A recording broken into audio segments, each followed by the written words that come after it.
So today we will be talking about Blueprint and Reasonable Doubt. So I haven't visited either album because I can literally close my eyes, as Eric would say, and hear the music play because I know these albums so well. But I've definitely listened to both of them within the last year, so I'm pretty confident about my knowledge on these things.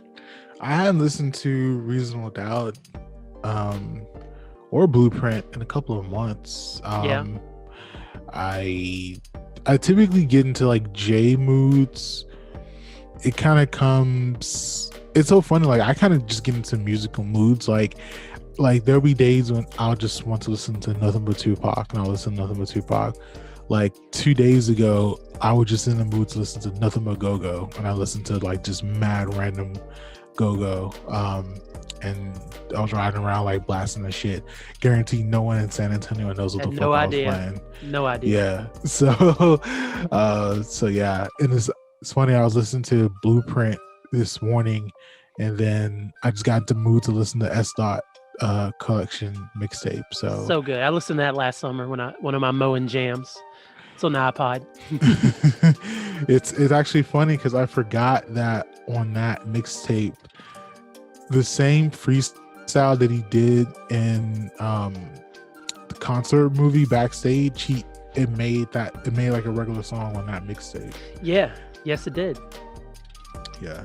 And so that was kind of a cool reminder to listen to. I haven't watched Backstage in years. It's over there somewhere. I watched Fade to Black within the last year, but not Backstage.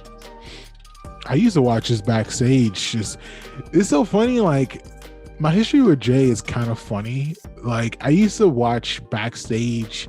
I downloaded it, like definitely, and I would just play Backstage, just like randomly on my old ass Gateway laptop. Nice.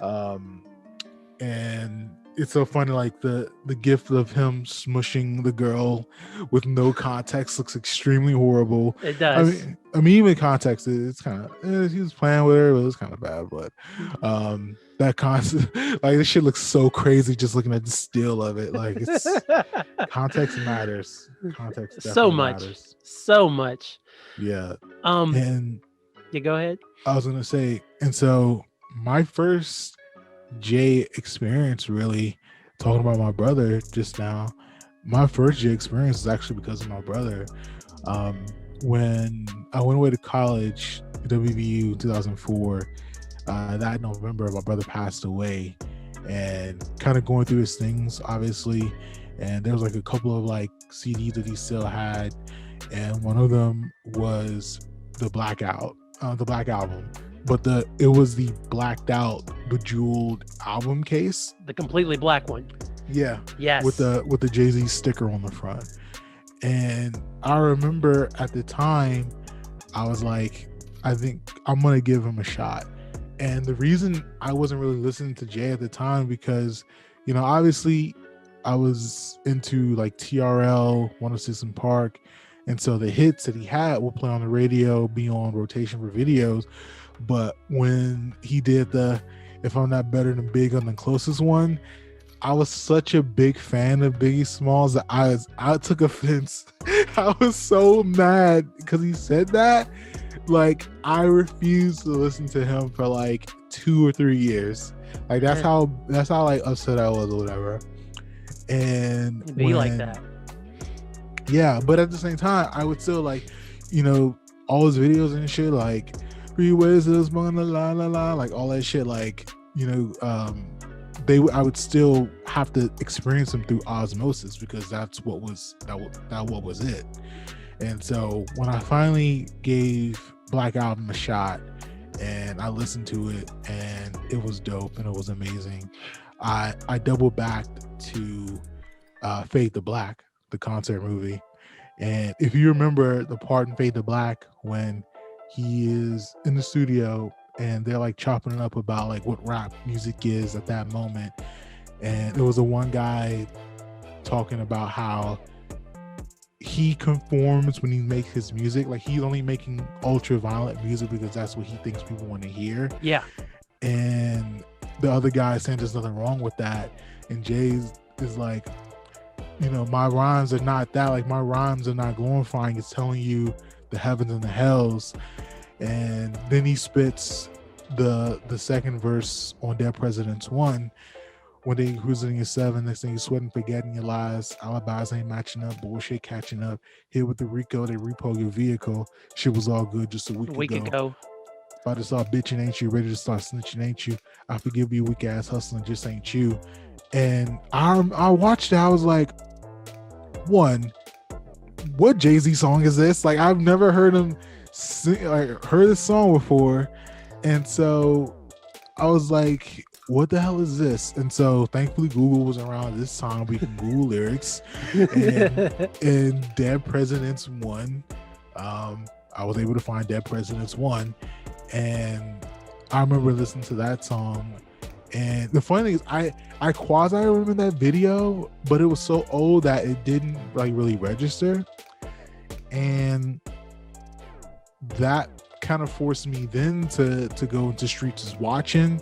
And then that made me go into Reasonable Doubt, and then Blueprint, and basically just like this real snowball effect of, becoming a Jay-Z fan. And it's so funny that I was so mad at Jay-Z that I refused to listen to it for a couple of years, to now, if you ask me who's my favorite rappers, he's probably number 2 on that list. Right. Life is funny that way, man. But yeah, man, my history with Jay is kind of funny, but. Well, my history with Jay, I've said it before, was I got Volume 3 as a birthday gift back in '99, and that was my first exposure to Jay, outside of radio records, because I heard Ain't No Nigga on the radio, on KYS. Yeah. Shout out to KYS 93.9. Used to be able to pick that up in Winchester when I was a kid. So I remember that. Remember the Sunshine video. And I was like, oh, this is a really bright video. But I mean, that was also the era. But then it didn't compute that was a bad video at the time. Hard Knock Life happened. And Hard Knock Life, I enjoyed all those songs. I remember Jay was on the 1999 MTV Video Music Awards. I cannot find this performance anywhere on the internet. MTV has taken it down. I don't think it's on Tidal, so it might be one of those things. Jordan jersey? Not the Jordan jersey. That was in 2001 when he performed outside of Radio City, I think, and he had the Jordan jersey on. Yeah. This is 99. Hove had on a blue bandana, and he came out and did a melody of all these songs. He did Jigga My Nigga. He did, he was just dropping hit after hit. I think he did Can I Get Her. He finished with Hard Knock Life. Siegel and Bleak was out there with him. All these old Rockefeller artists who, not the ones who were on the label when it really blew up a few years later, was out there, like the Rels and the maybe Sauce Money was running around back there. Dame was out there. So this is like the first time I really saw Rockefeller as a team. And Jay just came out there and like in a night filled with your Britneys and your Christinas and your NSYNCs and your Backstreet Boys and Eminems. This is like peak TRL era, as you talked about. Jay-Z came out and staked such a flag for hip hop out of nowhere. And I was like taken aback because I didn't really know like that. I didn't really know that Jay was going like that. And from Volume 3, I had to edit it. I loved the edited version of Volume 3. I unapologetically love Volume 3. Bought Dynasty album. And then 2001 came, and my boy Wes, he was like, yo, I heard this Jay-Z song when I went home. I heard it on KYS, man. And Jay was like, 1 million, 2 million, 3 million, 4 in just 5 years, 40. I'm like, Jay ain't say all that. This sounds dope, but I think you might have heard it wrong, Wes. Like, I mean, that sounds awesome. Don't get me wrong. He's like, oh, wait till you hear it. And, like, I love the man, but he tends to embellish a little bit. He doesn't do it now. But when he was a kid, when we were young 18-year-olds, he definitely did. And so he came back a few weeks later. He's like, yo, I got the copy. I got the bootleg Blueprint. Wait till you hear this. So this is like 2 or 3 weeks before September 11th.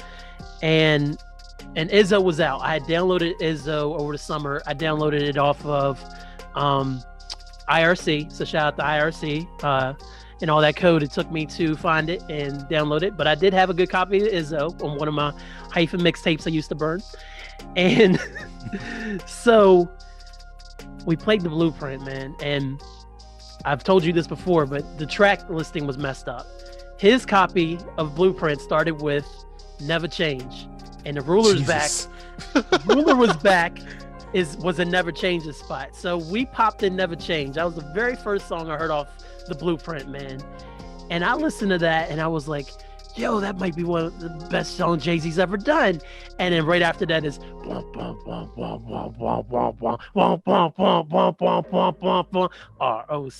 You're running this rap. And then after that I was completely in love, and I was like, I think I just found my new favorite rapper.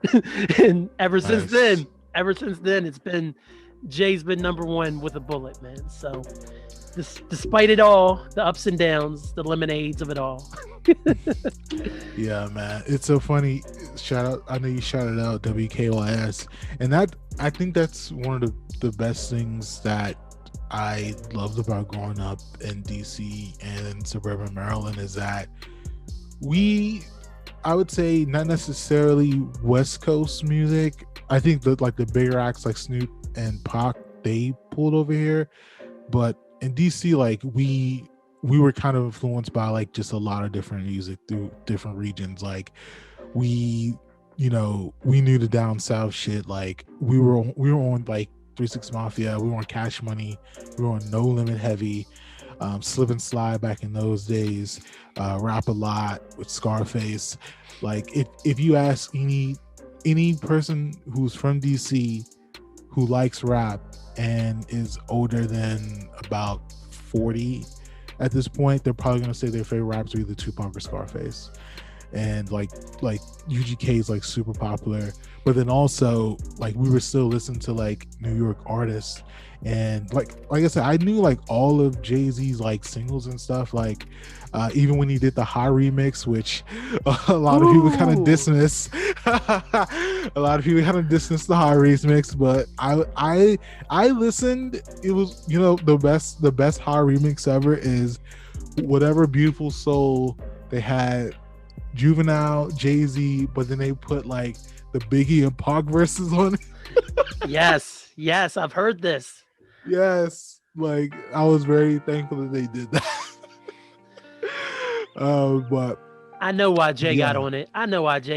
But we all know Jay should not have gotten on it just in 2021. We all know this. Yeah, basically. But even while like we were talking last time about me being big into the Locks, into Rough Riders and DMX, like when Rough Riders Volume 1 dropped, like that shit was all over DC, especially Down Bottom with Do Drag niggas On bust and your Juvenile. guns? Hell yeah, we bust our guns. Yeah, so that's the thing, like we had like all that shit, and so yeah, man, like I knew commercial J, corporate J, but it did take me a while to get into like the album J. And I don't know which one you want to start off with first. We want to start with Reasonable or Blueprint first. But I'll let you pick this time. Oh, I get the pick.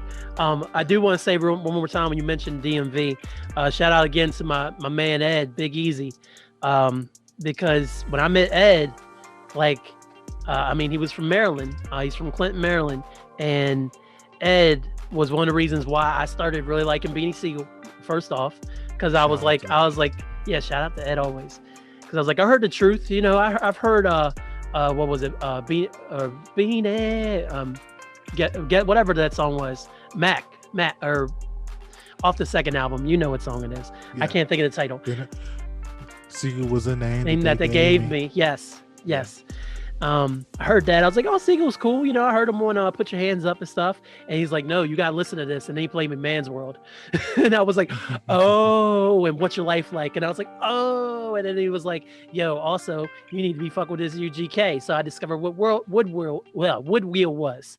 And I was like, yo. And then he's like, and you need to be fucking with this Project Pat. I was like, I know Project Pat. I know Chicken Head. He's like, no, you need to be listening to Project Pat. Yeah. And shout out to Project Pat. Slap on my nut, on a and that's 3-6. But still, he put me on all that. And then he's like, yo, and then I also fuck with Jay. And I'm like, and you fuck with Jay-Z? Like, what is it that you don't listen to? And he's like, I also like this Genuine record too. Shout out. I mean, and that's actually kind of the thing with like go-go music also. Like go-go music is an infusion of just different genres of music, and with the later go-go bands, a lot of them drew from R&B, they drew from reggae, they drew from rap. And so like a lot of like the funny thing is, I think I heard Backyard Band do a 3-6 Mafia cover before I even knew 3-6 Mafia was. But the thing is, I bet you did. But the gap wasn't too great. Like I remember them, like they used to do this song called Tear the Club Up, and that's like 3-6 has like 3 different versions of Tear the Club throughout the years. But at the same time, like we were listening to like all those 3-6 albums, not just like Chicken Head or like the singles. Like we were listening to like all those albums. And so like if someone from DC tells you that Project Pat is probably one of the most underrated rappers ever, like they're not bullshitting. They are not really lying. Not. Yeah, they have facts to back up that statement. Yeah, but this is not the Project Pat hour, even though it maybe should be, but this is the Jay-Z hour. So Kellen, are we gonna do Reasonable Doubt first or the Blueprint OG first? It's Sunday. Let's start with Reasonable Doubt. I don't know why Reasonable Doubt feels like a Sunday album, but that's what we're going to do. I do. Go ahead. Maybe it's the black and white cover. Maybe it's the samples that kind of blend in pretty melodically for a Sunday. So I get it. It's Sunday album. It could be all of that. First recommendation, if you want to go look up, catch the show, there is a whole 3-6 Mafia episode that you did with our man EG, if anybody wants to go back and check those out. And he also did a bunch of 3-6 stuff, not so much Project Pat stuff, but if you're interested, it's out there on the internet. It might be under Shit Not Another Music Podcast now, but it's out there. And you can hear Marcus talking about 3-6 there. Plug. Yes. So shout out to EG. Shout out to EG always. Marcus, when was the first time you heard Reasonable Doubt?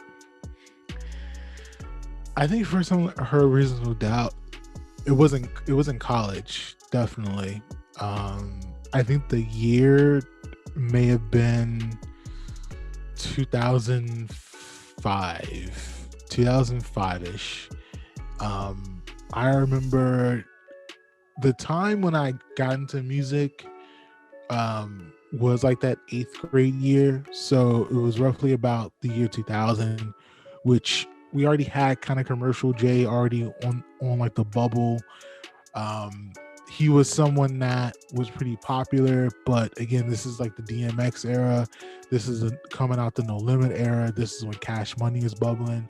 So Jay is someone that is relevant, but if you're looking at like the top most important people in the game, he's not necessarily in the 2, 3, or 1 slot, but he's probably in that 4 to 5, maybe even 6 slot. But at the same time, you know, he's someone that's relevant. He's someone that's like of the culture, and we respect him heavily. And then If I'm Not Better Than Big on the Closest one came, and then I kind of faded to black. I faded to black on him, but I did come back. And with Reasonable Doubt, it's so funny.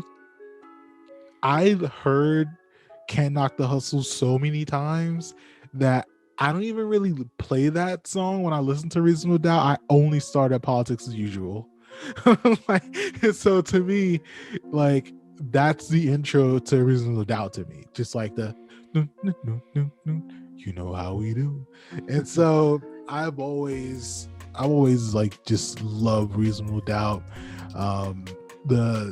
It feels very nostalgic, especially with Big's verse on that album and the production of, even if you compare Reasonable Doubt to Blueprint, like the production is night and day, but even the features on it, like, Bleak, Foxy, Big, Sauce Money, Jazzo. Yeah, I mean, they're not even touching the Blueprint album. Like, they're not even.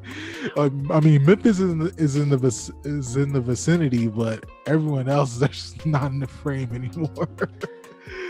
But when I first listened to Reasonable Doubt, my mind was definitely blown away.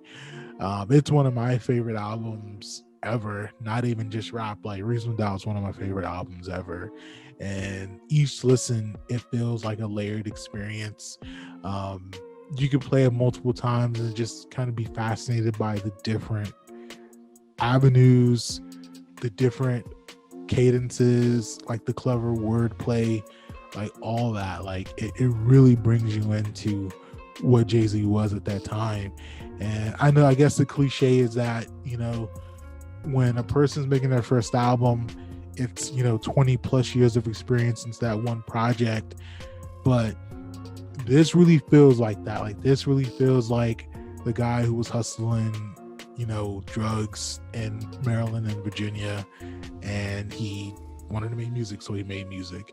And this is kind of the end product of that.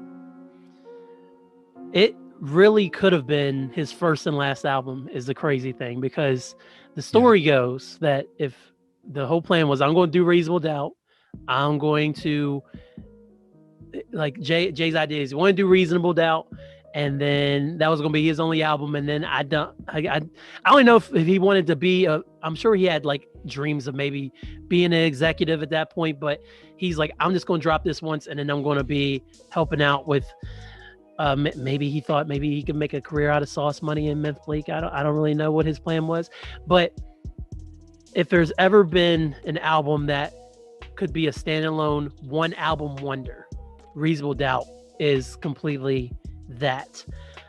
Like you said, from start to finish, it's a very layered product. You get to see all these sides of this person we never met before. He sounds fully believable on all of these tracks. The production is beautiful, from Clark Kent to the Primo to Ski. All of them just coming together to build these beautiful. I think Duro had a joint on there. All these beautiful soundscapes for Jay to come on and just talk fly on, and you really got the idea of it being almost a film from beginning, middle to end, with it finishing with regrets, and that kind of being the epilogue of it all.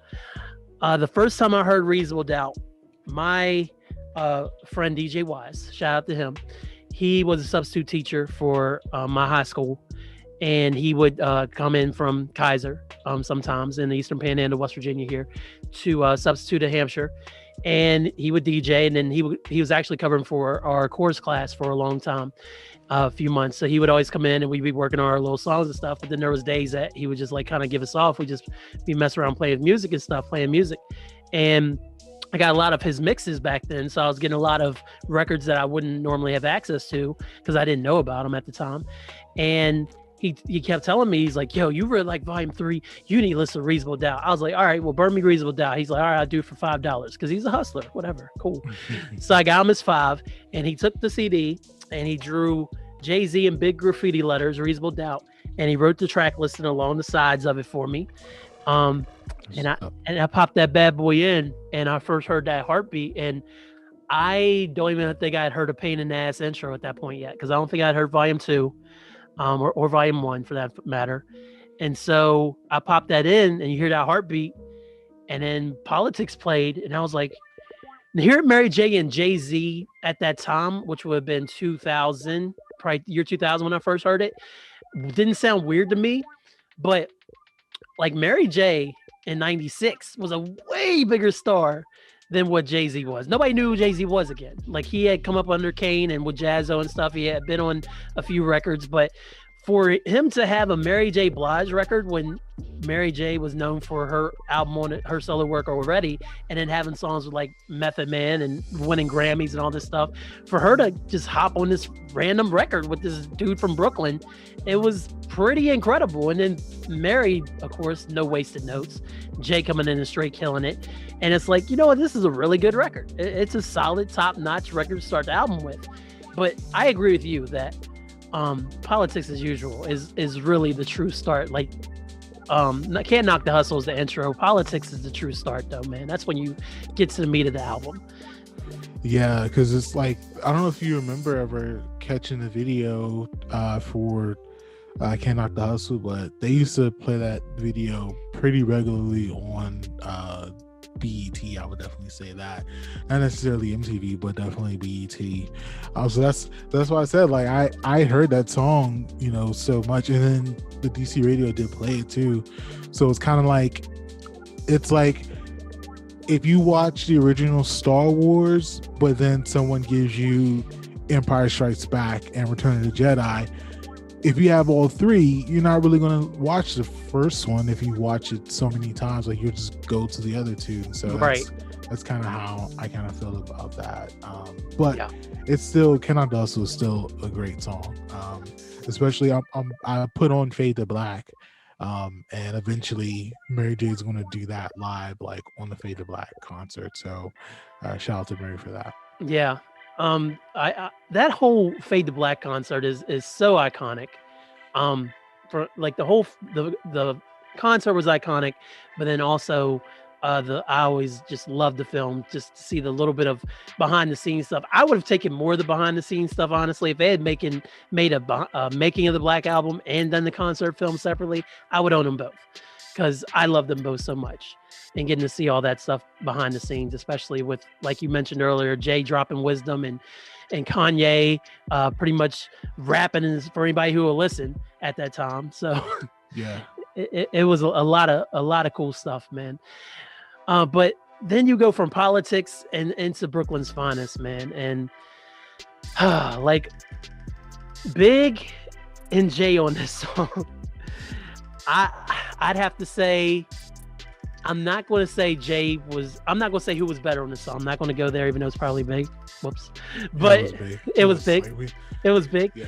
But again, to have this newbie, Jay-Z, step on a song with Biggie, who's been out for 2 years and is easily one of rap's biggest stars at this point, and literally go toe-to-toe with him over this beat. Again, it's like, what am I listening to? What is happening? And yeah, it's nuts, man. Like, this album. For Jay and Big, do they have 3 songs together, right? It's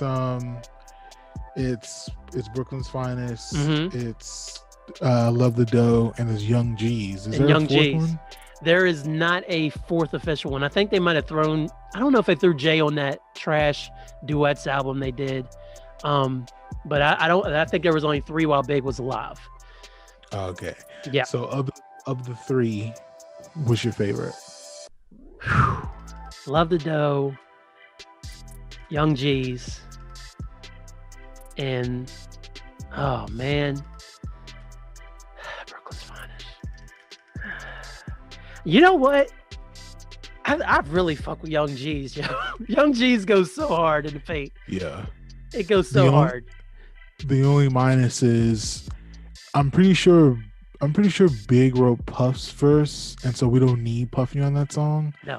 I would say that's the only minus for that song, but I think that's the best Big performance of the 3 songs. Actually, that, like, Young G's Biggie verse, like, that may be one of Big's just best verses overall. Just the way he, like, tap dances on the brick on that song, like, oh my God.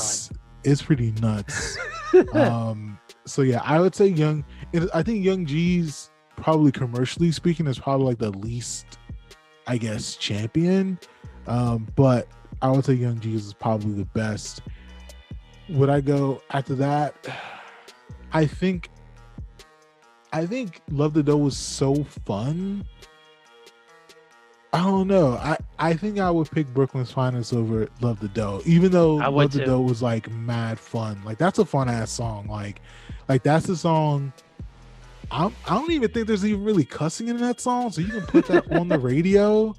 But I would go Young G's and Brooklyn's Finest and Love the Dough. I would too. Shout out to Kelly Price, and Faith was on Young G's, wasn't she, singing the hook? So shout out to them for making the hooks, though. But yeah, Big murdered it on Young G's. Hove did too, and then Puffy did enough not mess it up. So that's the Puffy I love, when he does enough not to mess it up. Because as someone who listened to the Forever album recently, because I apparently hate myself, he did a lot to mess up that album. I don't know what made you do that. Because it was just something. It's like when I first Something got, to do. it was something to do. But honestly, when I first got into rap big time, I was always getting the source. And what albums came out like that year I first started getting the source, which is 99. So that was like I Am, which is one of my favorite Nas albums because it was my first Nas album. Murder Music by Mobb Deep. Black Rob's Life Story, rest in peace to Black Rob. That came out that year. And then that was the year of Mace leaving hip hop and Puffy dropping Forever all by himself. And I had never heard the travesty that was Forever. So I was like, I'm going to do it. And yes, ladies and gentlemen, in case you're wondering, I'm also going to sit through Double Up here eventually because I've never listened to Mace's second album either. And I know it would be terrible, but I got to hear it. I mean, there's better albums you can try, man. I mean, well, I got plenty of good Harlem music. Harlem World is one thing, but I mean, I've heard Harlem World. I know Harlem World. I gotta hear the lows of Bad Boy too. That's what I'm trying to accomplish. Are you trying to go through the Bad Boy catalog? Maybe. Ugh, not like regularly, like every now and again. It's in the playlist. So I mean, there's better labels to go through. I don't know, man. You know I like what I like. You said like what you like, and here you are, make me feel bad. Damn. No, I'm not saying if you listen to it, then like it and then deny that. I'm just saying just give something else a try first. I am. Don't worry. Like, I'm actually upset because I realized Spotify has the wrong version of Royce da 5'9"'s first album on Spotify instead of having the right version. And I was like, this isn't the right album. I was a little mad about that. But what can you do? Some people can be clean with samples, man. No, that could be it too. I mean, but why put out the? It don't matter. We ain't here to talk about Royce da 5'9" stuff. Keep getting sidetracked, but no, I agree. I say Young G's, Brooklyn's Finest, and then we finish up with I Love the Dough. So, what did you think of Big's line on here? The Tupac's line. Do you feel like it was necessary? I mean, anything Big did was necessary. So true. I mean, even when he rapped, he looks so good at sucking your daddy's dick line. I mean, that sounds a wild boy, but that line was very necessary, man. Just because. I mean, you didn't think I was going to go there, huh? But Sunday fun day. Hey, man, Let's always, go, baby, always. Oh man. But yeah, I mean, that's the kind of thing that's the thing that made Big such a great rapper. Just the sense of humor, but then the sense of cleverness, and then it's not giving a fuck. Like, he did that in spades. So no fucks. He killed that. So no. Have you watched the documentary yet on Netflix? I have not yet. Primarily, I heard people say it's good. I'm just kind of at a point where, I mean, I've already watched like a couple of documentaries. I watched like Notorious. It's kind of like I have to. I don't know what more there is to mine from the Big story. I mean, I've watched, like I said, I think at least 2 documentaries, and then that movie, and then growing up, kind of seeing him, from afar, like even remembering, that fucking song he did with the reggae kid, and then Puff was sounding wild crazy on that song. Bong, bong. It's a bad boy thing. Oh no, not. Did you just do Shine? No, well, I probably did say Shine, but I know what you're talking about. The original joint. Yeah. Yeah. So anyway, I grew up with Big in my life, so it's kind of like I don't know what there is more to tell about his story. So that's why I haven't really gravitated toward that new documentary. But people say it's enjoyable. People say it's good. I mean, you can let me know how it is. I was going to watch it the other night, but then I ended up watching Booksmart. So that's probably a better choice. Yeah, it was a way better choice. Gotta definitely shout you out for putting me onto that. But it was Dolly My Baby. That was the reggae song. Yeah, Dolly My Baby, yeah. I meant to say Ring Ring, it's a bad boy thing. I think that's on there. But then I turned it into Bad Boys with Barrington Levy. So my bad, bro. But yeah. Another mega quick sidebar. When I first heard Bad Boys on the radio, I thought that was an unreleased Big song, but Absolutely. yeah. All But of let's get back Shine's on first, that's fine. All of Shine's first album was a unreleased Big song. And then he kind of changed up the voice once he got out of prison and everything. But And then no and one then cared after that. and no one cared. So just so we don't have to go track by track, Marcus, what is another song on Reasonable Doubt that you'd like to talk about here? I think my favorite song on here, it either comes down to, I would say, I think it's Can I Live is my number one favorite song on here. It's either that or number two will probably be Regrets. Even just the fact of I love that Regrets, and this is before I even got to the second album when he did the song about shooting his brother. You Must Love Me.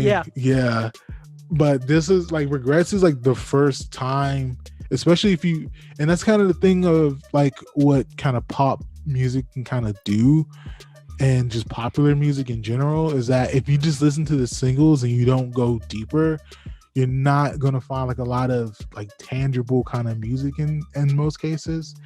But when I first heard Regrets, like that was the first time I like heard like introspective Jay, and it's kind of like, oh, okay, like, and also I went through this entire album, and that's like one of the last songs on the album before we get to the bonus tracks, and it's kind of like, well damn, like you punctuate the album, like this braggadocious album, this layered album, and then you hit us with this, and it's kind of like, fuck, bro, like this shit is really heavy. And like I said, rest in peace to my brother Mike. Like the verse when he says, I found myself reminiscing, remember this one when he would say he was crazy nice with his son, I miss him. Like, bro, like, oh my god, like I always think of my brother when I hear that bar, one of those bars. And it's not even in a sad way, like, yeah, I definitely miss my brother, but at the same time, like, it's so funny. My brother, when he was alive, he taught me like a lot of shit, and then when he left, I got into Jay-Z more, and then now it's like this beautiful thing where it's like, it's just another gift that my brother gave me, and he gave me the gift of like having like another favorite artist of mine. And so when that bar comes up on Regrets, it's kind of like I can feel my brother like when I listen to that song. So it's a beautiful fucking feeling, man. And so yeah, man, and like I said, like this is one of my favorite albums ever, and like this is kind of a punctuation on this beautiful album. And Can I Live is just like, it just like, if I ever wanted to be a rapper, like I'm trying to make this rap song as good as Can I Live. Like this keep one eye open, like BBS, like you see me stressed, right? Like it's just so smooth. Like the persona of Jay as being like this smooth cat and this chill cat, like it's really embedded in this album. And Can I Live, like he flows on that song just like so effortlessly, but he does it in a way that it makes you think rapping is easy, but you cannot do that. Like you cannot reach that kind of level. And then for him to be that young and then to do so much more music after that, like it's just incredible. Yeah, at the time, Hove was born in 69, so he was only 27 27 when Reasonable came out. So which is a little bit older than most rappers were, and that might be a reason why he's able to bring such wisdom on this album as he is, and kind of give a different perspective than just a young street hustler. He can actually say he's seen it all, done it all at this point. But Can I Live is hands down my favoriteest Jay-Z record of all time. So I agree with you there. And you know who produced it? Who produced it? Fucking Irv Gotti. Irv Gotti. How random is fucking that, bro? Not just Irv Gotti. He's credited as DJ Irv. DJ Irv. DJ Irv. so fun. And that's the great shit about what hip hop is. Like, by the time Irv Gotti was someone of like recognition on like a national level, like no one knew him for producing records. And even the funny thing is, even like Clark Kent, like Clark Kent's kind of notoriety is his shit with like sneakers. Like if you think of like sneakerheads and sneaker culture, like he's one of the ones that really champions this shit more than 99.9% of people that call themselves sneakerheads or sneaker collectors or whatever. And so you don't even think about but you don't even think about him producing Brooklyn's Finest. Like that's like if Clark did that and then nothing else, like I would remember Clark for that. But you know, his skills as a DJ and a producer is great. And actually I was going to talk about this earlier also. Like you talked about how this could have been Jay's only album, but Clark is one of the ones who really pushed Jay to complete the album. Like he was really one of the ones who really keep sending him music, get him involved in the studios. Like when he was traveling back and forth, like hustling and stuff, Clark was, and we're going to get to the, he did shout out Clark on Mama Loves Me or Black Album. Mm-hmm. Yep. Now that was Blue. Mama Loves Me. You know? Yeah, it was Blueprint. Yeah, it was Blueprint. And so like Clark was one of the ones that if Clark is not so involved with Jay-Z trying to even start his career, like we don't get none of this shit. No. Like, but Clark's legacy, Clark legacy is kind of he's like the spark plug for that. And so shout out to DJ Clark Kent. Yeah, shout out to Clark Kent, and he's the one who was who got Big's demo initially, and is the one who ended up giving it to Puffy. He was really integral in Big getting put on. So again, shout out to DJ Clark Kent. But yeah, Irv Gotti produced the greatest Jay-Z record ever. And don't get me wrong, Gotti has some other beats to his name, like from the Murder Inc. days that are pretty hard. But I don't know what was in either one of these dudes' veins the day that all of this was put together. But I mean, and one more song he produced, we shouted out in the last one, What's My Name with DMX. Yes, he did. Yes, he did. Man. Yeah. As I'm watching every nigga watching me closely, my shit is butter for the bread they want to toast me. Want to toast me? I keep my heads, both of them where they both of them, not both of them where they supposed to be. Hoes that get you sidetracked and clap from close feet. I don't sleep. I'm tired. I feel wired like codeine. These days a brother got admire me from 4 fiends away. 4 fiends away. My brain wish it was quick to see. Selling cane, brains fried and fricassee. I messed it up. Can't lie. At the time it bothered me. At the ball get my thug on properly. My squad and me laughing, lack of respect for authority. Laughing hard. Like, escaping poverty. A brother gotta admire me from 4 fiends away. What kind of shit is that to say? Like, the flyest shit ever, yo. Like, come on. Like, you're a fiend. You're a fiend, okay? Picture this. Yeah. You're a drug fiend. And you're the 5th person in line waiting to get to Jay-Z to get either to hand him money, probably to hand him money. Okay, he's Jay. Oh yeah. If he's going to be on the line, he's going to be taking the money. So you see this guy and you're like, man, I can't wait to get my fix. And you're like 1, 2, 3, 4. Okay, 4 people in front of me. And then you see Jay-Z and you're like, damn, I want to be that guy. Like, come on. Like, who thinks like that to put that into rap form? Like, yeah. That's just a crazy descriptive line, and it's just no, like he's like this, and this is why this is my favorite Jay album. Just for the audacity. Of a lot of this music on this album. And I know we talked last week about kind of the early 2000s as being peak Jay, but I agree. I still agree. I just think that like 9-6J. I mean, especially for like debuting rappers. If you think of like rappers who have debuted and just given us just ridiculous just heat, like you got to think of like 9-6J, you got to think of like 9-4 Nas, Yep. you got to think of Outkast with Southern Playalistic. Yep. You know, 94 Big. Like, yeah, like Big was Ready to Die. Like, there's just a lot of rappers who maybe they have a good career, you know, maybe they have like even like a classic song, like solid projects, but the tear that the newer artist was from when they first got on a record until when they first dropped their first album, like a lot of people aren't going to be touching like 9-6J. A lot of people aren't touching Illmatic or Southern Playalistic. Like, it's just like, and I think that's kind of why talking about something recently with like Jeezy with Thug Motivation 101. Like, I think that's like a strong ass debut album. It is. But if you think about who Jeezy was, like, he had mixtapes leading up to that moment.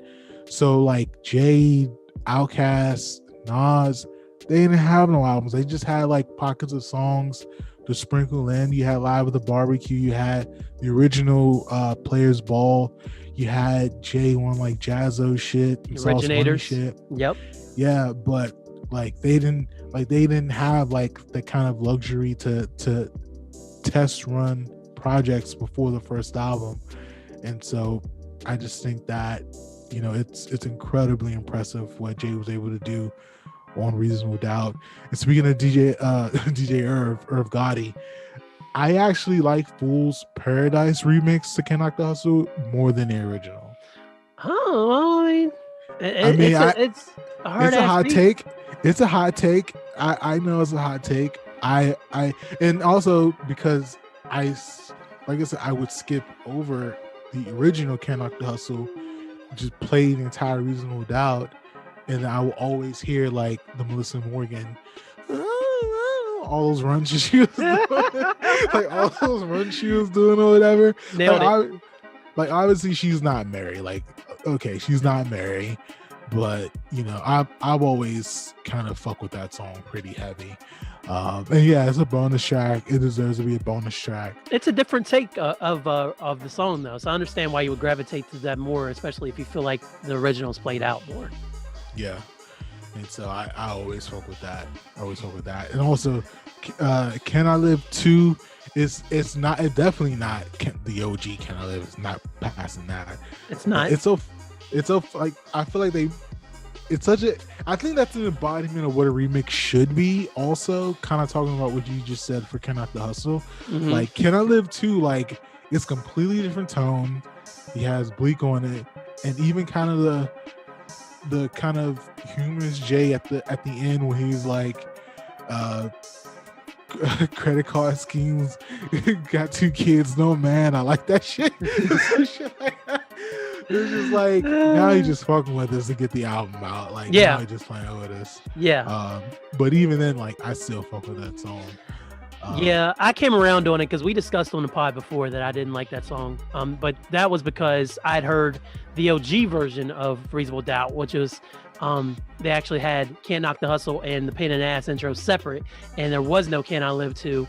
This Can I Live 2 was added on the re-release, which came out in like 98 when they're trying to capitalize on the fact that Volume 2 was selling so much. So they kind of threw back, they kind of combined track 1 and 2, which was the intro and Can't Knock the Hustle, and then they threw Can I Live 2 on there.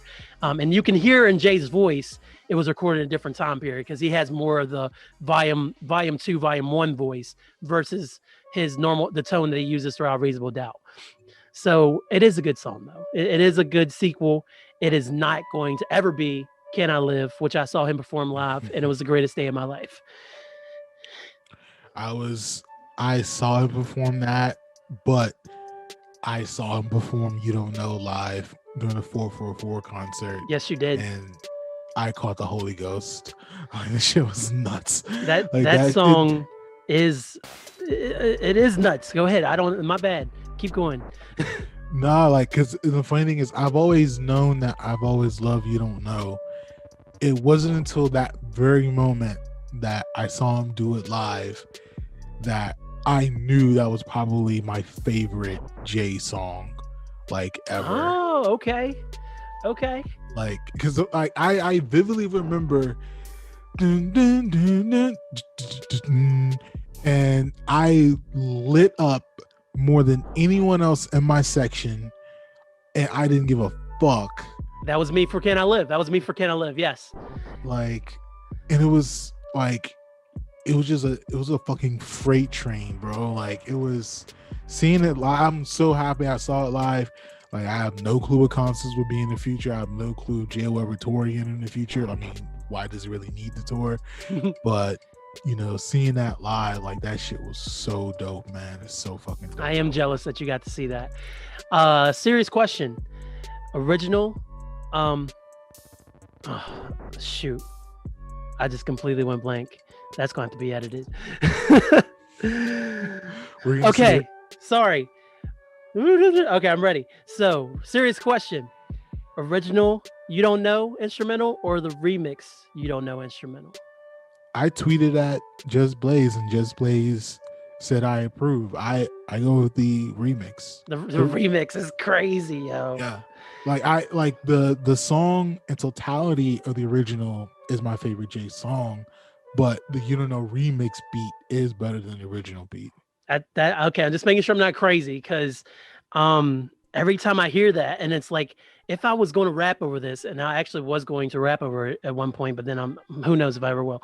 But I was like, I like the original You Don't Know, and I might have done it at one point, but the remix is just so, he like took the original and he just turned it up to 200, and it's just so dope. And MOP, of course, you almost had to with that energy they brought in, and then Jay didn't let MOP outshine him, because he came right on that bitch and was like, all right, I see MOP, but I'm Hove, so. Yeah, and so and I mean that song kind of got lost in the Blueprint 2 shuffle, but yeah. But no, that song in totality, that song is still good, but the original is just kind of unbeatable in my eyes. Yeah, I agree. So after we've talked about the greatest song ever, Can I Live on Reasonable Doubt, even though we just were talking about You Don't Know, we're going to talk more about that, I'm sure, because we're going to talk about Blueprint. What is your worst moment on Reasonable Doubt, if there is one, Marcus? I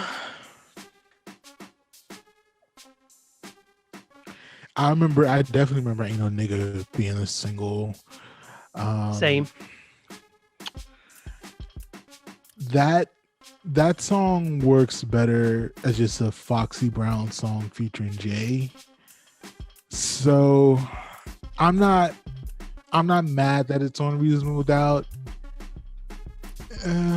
Do you skip it? No, actually, I don't. I don't either. Actually, I mean, to be very honest, like, I don't, like, I skip Can I Like the Hustle. I'll listen to Politics, usually go right into the end of Can I Live 2. And that's it. It's not a weak song. It's a good song. It's a great song. It's a classic single. I would say, I mean, Jay has 2 verses. Fox only has 1, right? Yes. Even still then, like, well, runs up in them, bring on their face like Lennon, like, I play hard until they say, God, he's keeping it real. Jigga stay hard. That's kind of nuts. All right, we leave it in. We not picking that then. We not picking that then. I'm looking at the track listing. If there's any song that feels outdated, I may have to give it the 22 Twos. You might be right. You might be right. Like the first verse is, the premise is like, you know, I don't want to say cute because I don't want to be too dismissive of it, but I mean, it is what it is. He did 22 twos, but then the next verse is no twos in it. So it's kind of like, all right, well, thanks you. I mean, you could have gave it 1 verse, Jay, but okay. And the the sonics of the production on that is definitely like 95, like maybe even like 94. Yeah. So if there's, I would say if there's like a weak spot, I mean, and like the first verse of that is still impressive. Like, don't get me wrong. Yeah. I would say if there's like the weakest spot of the album, I would say so dick licking and too many niggas on a mission trying to do their best Jay-Z rendition. Yeah, like I would probably say that.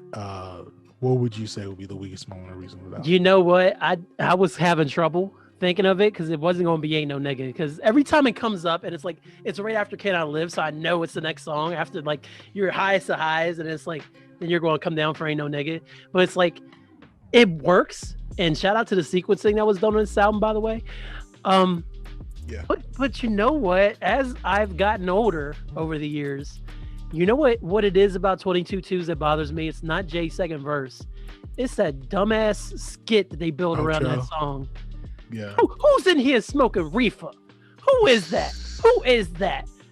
When we got Jay-Z, he's got an album coming out on Rockefeller Records, and then Jay's like, yeah, and like, thanks for being here. And Jay's like, yeah, thanks a lot. And it's like, it's I know what it's supposed to do the first time you hear it, the first 50 times you listen to it, it's great. But in 2021, I don't think the skit helps at all. The concept of 22-2s, excellent. First verse, second verse, it's fine. Got to reach my quota, push rock. It's fine. But and then he drops the F word. So yeah, we 22-2s, yeah, does. we can get rid of it. Yeah. So he yeah. Does. Yeah. Maybe the choice is easier than what we expected it to be. Yeah, I mean, yeah, you kind of got it. And then, of course, he tried to update it years later. And 44 4. So what's that?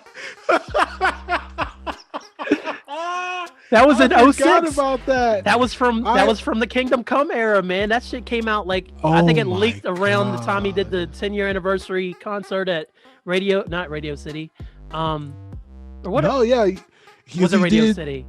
Because he did the 10-year Reasonable Doubt anniversary, and then around that, like, yeah, he had the 4. Oh my god, it sounds so terrible sounding out the 444. Because he performed it at that concert, and there's no, I think to this day there's no studio version of this. I think there's only the live rips from that concert, and I've never heard the whole thing. I don't think. Oh, I used to have it.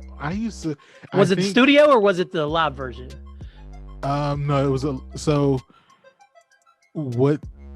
No. I do think the studio version does exist. Oh, does it? And so basically, fucking Apple, like for whatever reason, I used to have I got my first iPod in like 2006-ish or whatever. Same. Whenever they built the Best Buy in Morgantown, like that's like soon after that is when that was 06. So yeah, that was 06 or 05. And so it would, for whatever reason, it would delete random songs sometimes, but I wouldn't know it, and so it would delete like just random tracks, like you remember the Hip Hop Save My Life song from Lupe from his second album? Yeah, that song got deleted, and I didn't notice it for years. So I totally forgot about that song existing until I saw the video for like years later. And so I think that was one of the songs, like the 444 song, that just got deleted, and I just totally forgot about. I have not thought about that in at least a decade, Hyphen. Damn. So you just saw me just remember that song just right now. That's crazy. You're welcome. I know my old iPod before it died. It had a ton of stuff on it that for some reason I thought I had it on the external, but then I was looking for it probably within the last year. I was looking for stuff on my external and I didn't have it. And I was like, son of a bitch. I just had that damn thing on my iPod and I never backed it up. So I have a ton of music like that. So that makes perfect sense. But yeah, 44/4s, man. Come on, Ho. 44/4s. That was Kingdom Come Ho, man. Oh my god. Ooh, it's the lights. Action. Hollywood. Oh my god. That's a tough sell, Jay. Jesus Christ. Ooh, man. Ooh. Oh man. So speaking of song memories of Reasonable Doubt. My copy of Reasonable Doubt, it must have had, it was either during the burning, I think it was during the burning, because I don't think it had a scratch on it for years. But I think when it burned, you know how sometimes you would burn a perfectly fine MP3 to a CD and you go to listen to the CD and then there was something wrong with the song for some reason. My copy of Bring It On would skip on it was Jazzo's verse, and it would literally and it would skip for about 10 seconds and then go right back into his verse and then be perfectly fine. It wasn't like skipping, it was the actual copy on my song. So the first time I heard Bring It On and that wasn't in there, that was interesting. Because I was always used to going I knew it was something was wrong with it, but that was my copy of, just like how my blueprint started would never change. My copy of Reasonable Doubt had a skip in the middle of Jazz's verse. So shout out to Jazzo, man. If Jay's not mad at him, if Jay's mad at him, we don't like Jazzo. We don't like anybody Jay-Z's mad at. Jay-Z's not mad at poor people, so not true. I should have saw that coming. Not true. It was a joke. It was a joke. Man. That's capitalism, real. Jay. Oh my God. We've been talking about it for almost 4 years in the pod, bro. Almost 4 years in the pod. So, can we talk about friend or foe and Cashmere thoughts? Because I feel like they kind of go hand in hand in different ways. I've always spoken Cashmere thoughts. Isn't that the fuck if you fuck if your leg broke, bitch, hop on your good foot. yeah, it was that was first time I get the J laugh, I think. Hilarious. Yeah. I think so, yeah. No, they were cool. I know Jay, for Coming of Age, Jay wrote like Memphis's verse on that. Which I don't have a problem with, honestly. Like he basically just wrote and told him to spit it, so it's not like that too big of a deal in my mind, honestly. I think it's actually, someone who's a fan of the Locks and with Jay and Styles P and what Styles P and Sheik and Jada and Sheik do with their in and out flow, I'm a fan of that clearly, and so they don't necessarily do the in and out, but they do like the kind of the trade off a little. Well, no, they do the in and out for a little bit on that song. So they do. I'm not mad at that song. No, I think it's a great song. Bleak for being like 15 at the time, he was mad young still. And even for reading Jay's lyrics, like he really brought it on that track. So shout out to my man Bleak. Come on the show, answer my DMs. Whoa, pause. One, we don't pause in 2021, and two, I have been asking him every now and then in DMs to come on the pod. Jeez, like, hey, maybe he'll look at it one day. God, maybe, but now you made me sound like a super creep. So thanks. Nah. No, you made yourself sound like a super creep, Hyphen. No, whatever.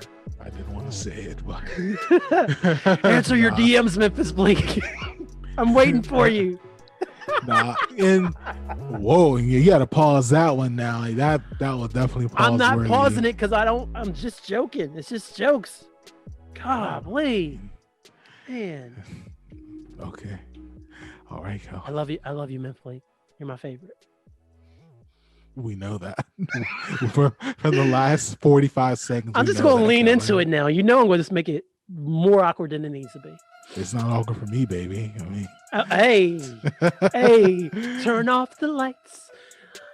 It's so funny. I just so I was still watching Fade to Black, and Beyonce just walked off stage with Ghostface. How random of a appearance! Actually, I forgot he was on that song with her, but that's so. He ain't on the Spotify version. It's just Beyonce. Like it was the remix, summertime remix. So it's not on Spotify. I was looking for it the other day. I was a little disappointed, man. Shout out to the Ghostface Raekwon versus, man. That shit was dope. And shout out to Meth and Red's versus, man. Those were both fun ass times. Probably the best versuses besides the Rest in Peace to DMX and Snoop Dogg one, I think. And the fact that Gucci and Jeezy almost came to blows. That was just awkward. That shit was, I'm not gonna lie, that the Jeezy and Gucci one, that shit was kind of lit. Like, because Gucci just open with a fucking new diss record, and Jay-Z didn't do shit. Like, this shit was mad awkward. It was mad tight, and then Gucci eventually he did the put that nigga in the dirt. Like, Yes, he did. So crazy. Yes, he did. Oh, that shit was so crazy. Oh man. But then, I mean, obviously, if you ask one tonight, it was definitely Jeezy. But yeah, oh my god, like that shit was classic. It was classic. That had the most tension, but then the next one had the most tension was probably Brandy and Monica, because Monica did not look like she's fucking with Brandy at all the whole night. So, I didn't see that one. I missed that one. I just caught highlights on IG. I wasn't watching, but she definitely did not look like she's happy to be there. Just there to get her check. Oh man! Speaking of getting a check, though, Dead Presidents 2 or Dead Presidents 1?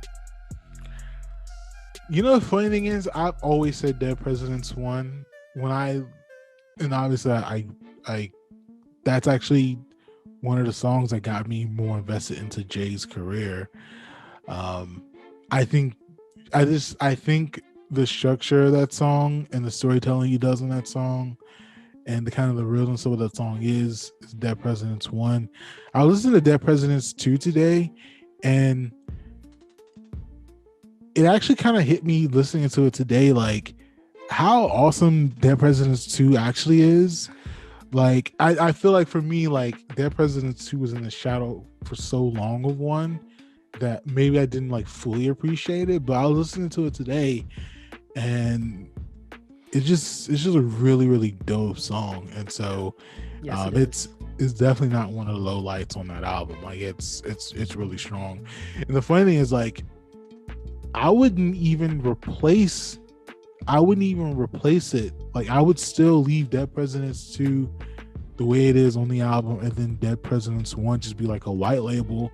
And if you're like a fan of what Jay is and who he is, like, you would go out and seek the original anyway. So I think 2's place is pretty solid in Jay's category.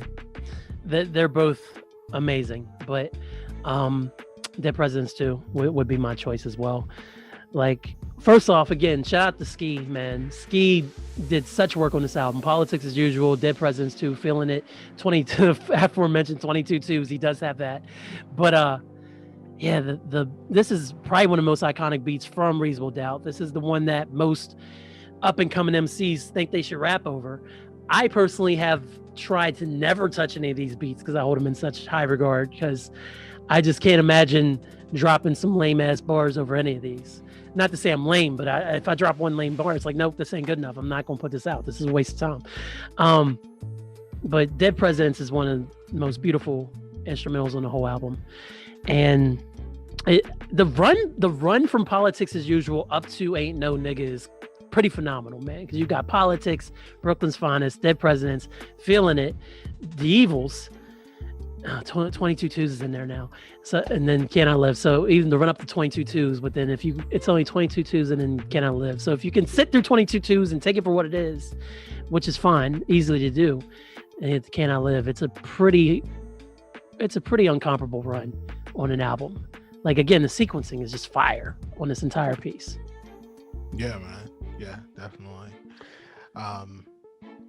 Last thoughts on Reasonable before we pivot to I would say Blueprint is probably the album that actually, I don't know. Let me actually table my question until we actually go to Blueprint. But okay, what are your last thoughts on Reasonable Doubt?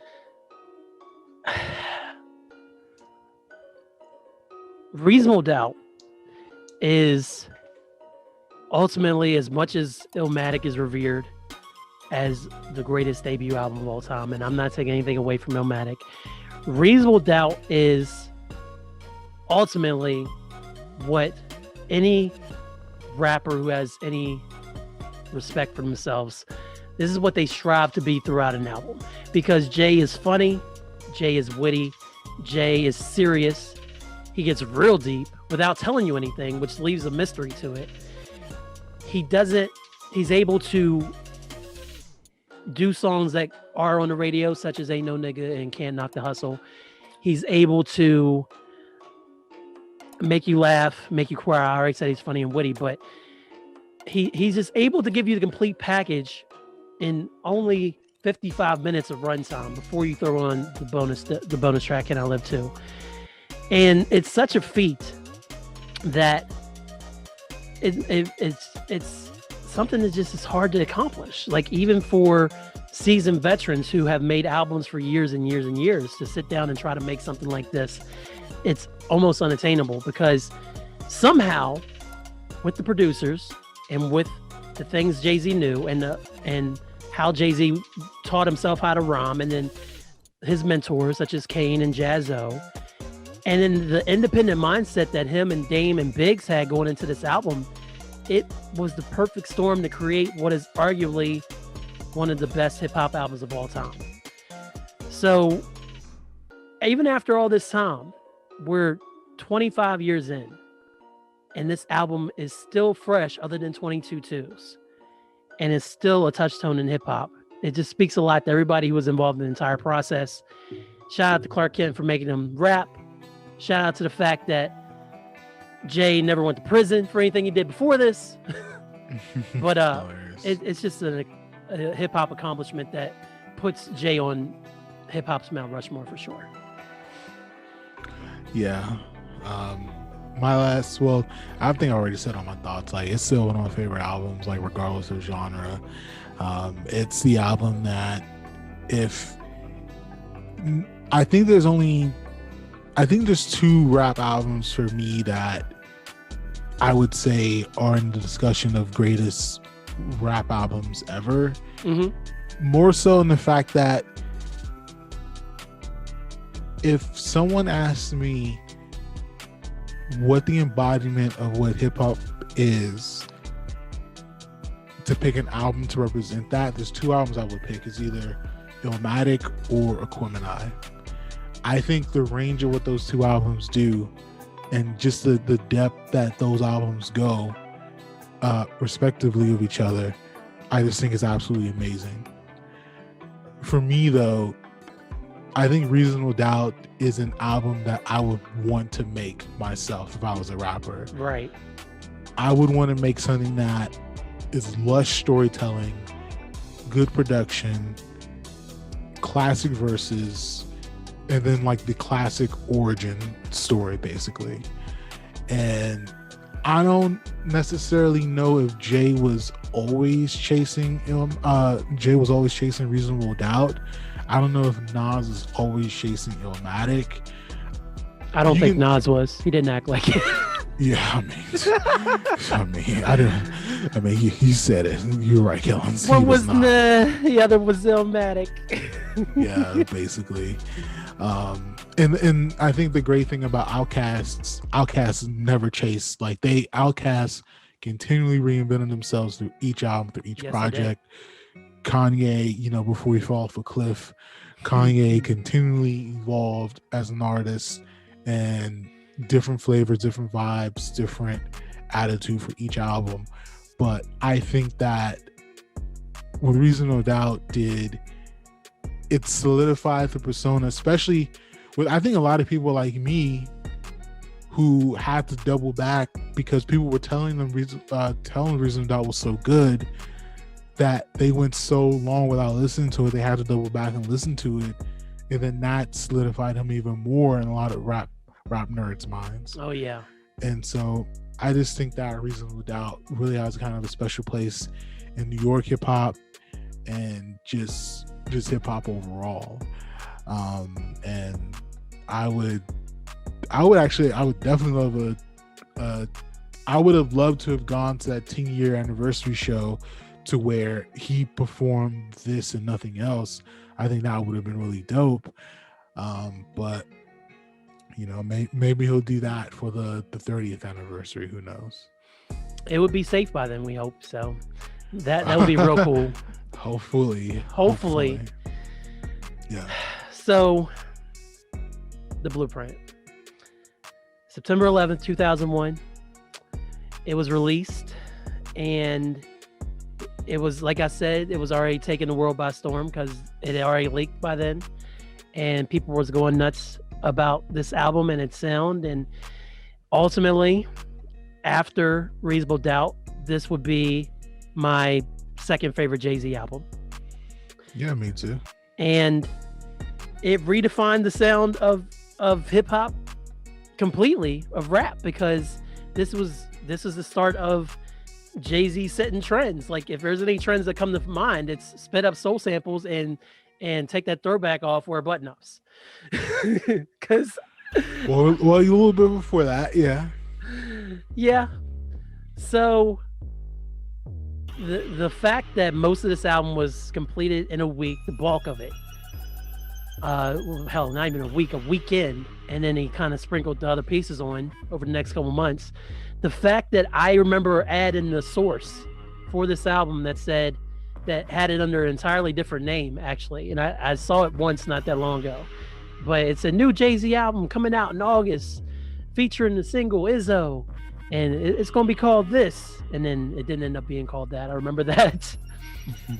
And for it to fall on such an unfortunate date in American history and always be tied to that, and linked also by the charity work and the charity shows that Jay-Z did following the events of September 11th. This is the other album that ultimately defines who Jay-Z is. So, first question, Marcus, do you like the song Jigga That Nigga? That's an interesting first question. I mean, it's decent. It's not like great. Like, no, right? It's all right. I mean, this is a 5 mic album we're talking about, Marcus. Like, yeah, I mean, but that's not a 5 mic song. I mean, like, that's like a 3.5. Produced by the Trackmasters. That was a hell of a song to pick to talk about first. Let's talk. I want to talk about the lows. He is I am him. Like, oh, okay, all right. He is I and I am him. Peak Jay-Z ripping off rhymes. If there's ever a time that anybody could say Jay-Z stole rhymes, Blueprint is chock full of them. Biggie rhymes, Snoop rhymes. Biggie or Jay was stealing everybody's verses and throwing them on Blueprint. So we can already just throw that out there.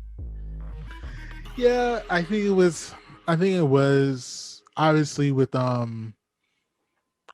I think it was a bit, well, because this is actually before when people were pointing it out. So yeah, I know it was. Yeah, this is like 2-3 years before I'm a Biden not a writer. Do you remember that? Yes. That's who put that together? Was like Cameron or some shit? That was Cam. That was like Cam's camp. Oh my man. God. I'm a Biden not a writer. That shit was so funny. And just him stealing raps. That was like what, a 3-minute clip? Yeah, longer than that. I mean, it's still on the internet. I saw it not that long ago. Somebody had repurposed it for YouTube. Like, Jay-Z's been stealing rhymes forever, and then they started playing the clips. I was like, oh, that was from that song where they were calling him the biter. It's so funny. Man. Because actually talking about biting, I'm so in Fade to Black, Kanye's playing the beats for Jay. And I'm pretty sure he's at the moment when he played his revision Doughboy beat, which is actually that the Doughboy beat that Kanye made is fucking nuts. Like, the drums on that are actually way better than the original. It's dope. It's real dope. But back to, well, I mean, Kanye is actually integral to this album. It's funny, Kanye is integral to this album, but then he still got brushed off, which is still kind of remarkable to think about. Like, Kanye has 4 songs in this album, 5 if you include Girls Girls Girls Part 2. Yes. And even still, he was still looked out as like, yeah, you just produce and get out. like he was still and this is actually a little bit before like the pink polo shit. Right. He didn't really do like the polo Lacoste until like the Black Album era. And then, I mean, obviously like a year later he dropped Dropout, but the Blueprint era is like, we just found this new hot producer, we'll get him in the video for like 2 seconds and then that's it. Like go back to the dungeon. And that's what they did. It's exactly what they did to him. Last call. It's it is actually, and I mean, speaking of origin stories, like, it is interesting to see how Kanye was this guy who was on the he was inside, so he wasn't on the outside looking in, but he was still getting put at an arm's distance. But then he would eventually become a pop icon, and the legacy what Kanye like became, for better or for worse, like the rock origins of that are Blueprint and Beanie. Yep. And what he wanted to give Heart of the City to DMX, but I guess DMX passed on it.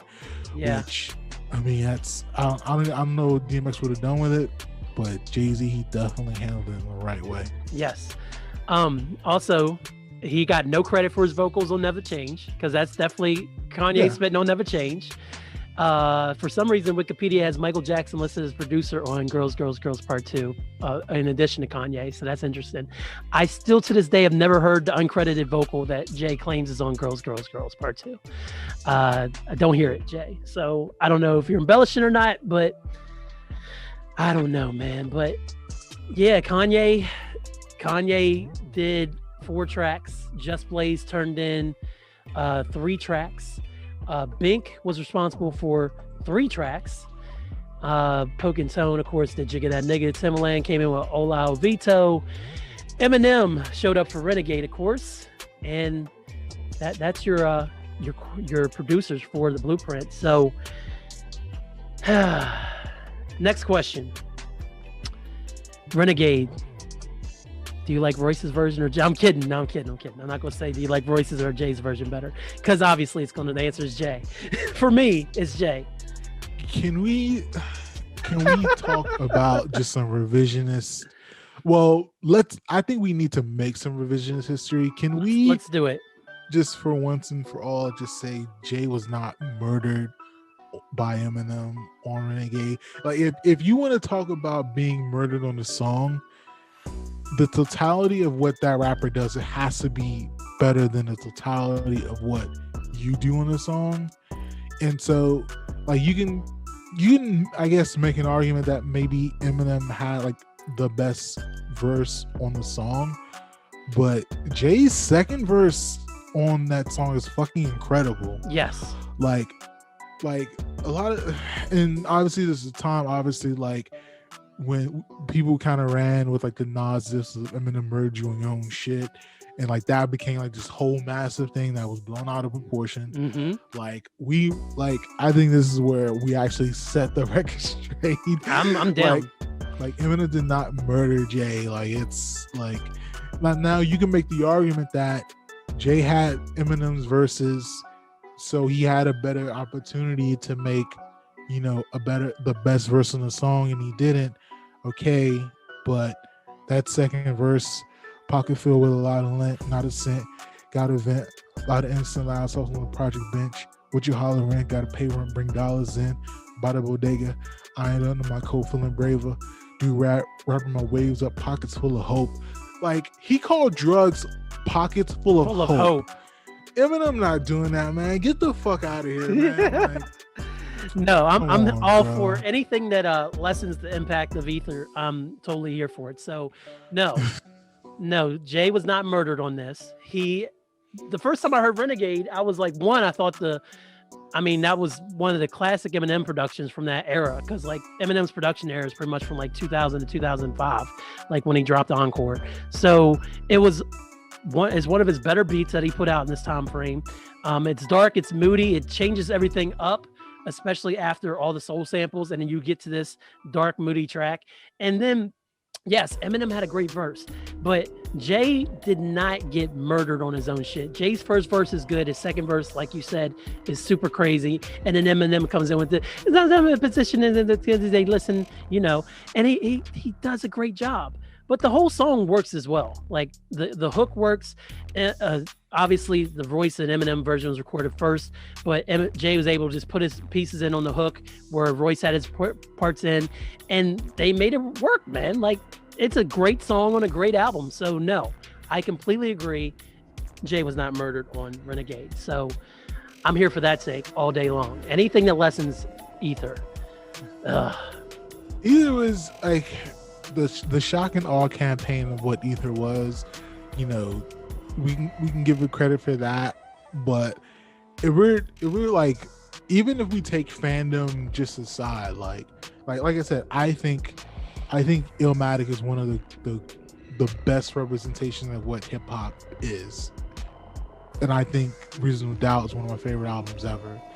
If I put that all to the side and just look at the totality of what the music actually was, as far as like the diss records, I'd still take Blueprint 2 over Takeover and Ether, because it's like if you listen to like the shit that Jay-Z's actually spitting on that song, like it's real shit. Like Nas is doing like the lunchroom, like the after school, like when you're on the bus and you joning, you cutting people up, like whatever. Right. Like, you know, it's like, okay, whatever. But like, if we're looking at like what Jay was actually spitting as far as like him dissing Nas on those songs, and particularly for Blueprint 2, like I just think it's kind of unmatched the quality of like what that song did.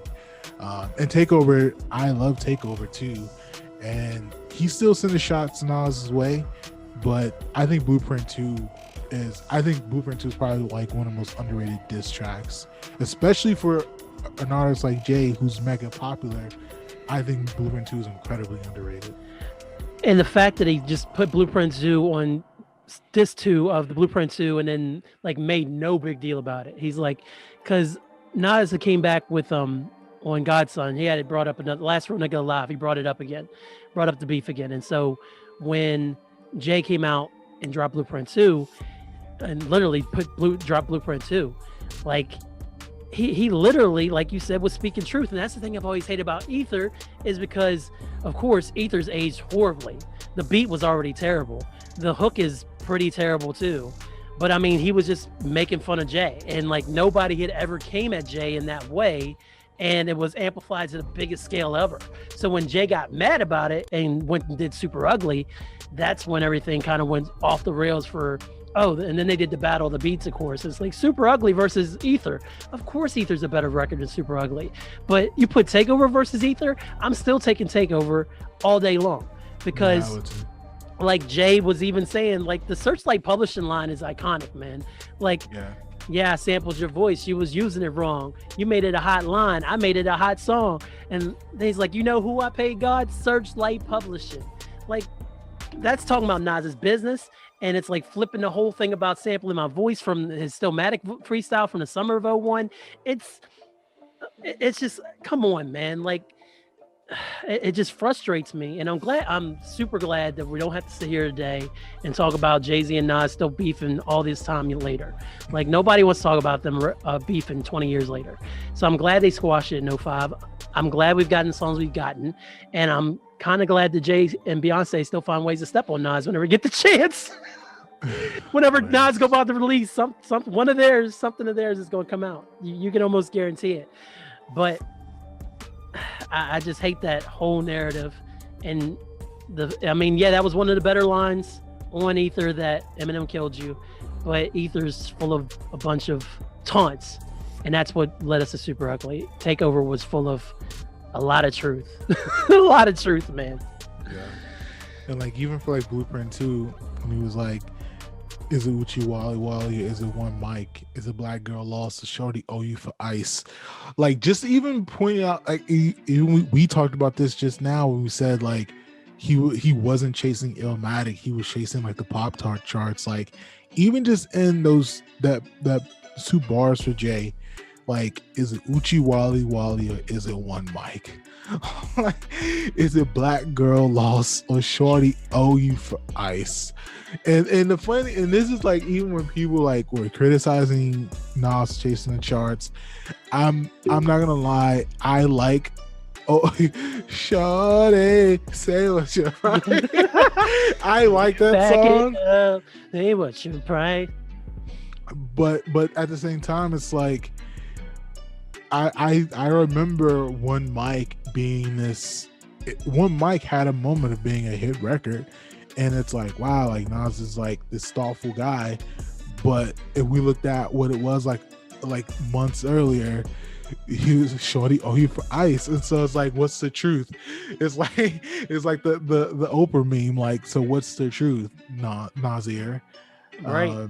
So and his bodyguard did have a better verse on Oshiwali. Horse killed that shit. Horse killed the Oshiwali joint.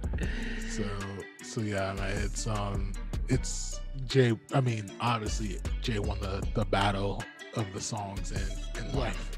I'd say so. Even though Nas is winning with some investments that I hear now, he's apparently been investing his money wisely the past few years. So good for you, Nas. Capitalism rules the day. Speaking of terrible investments, I got to Fade to Black, and they're about to do it.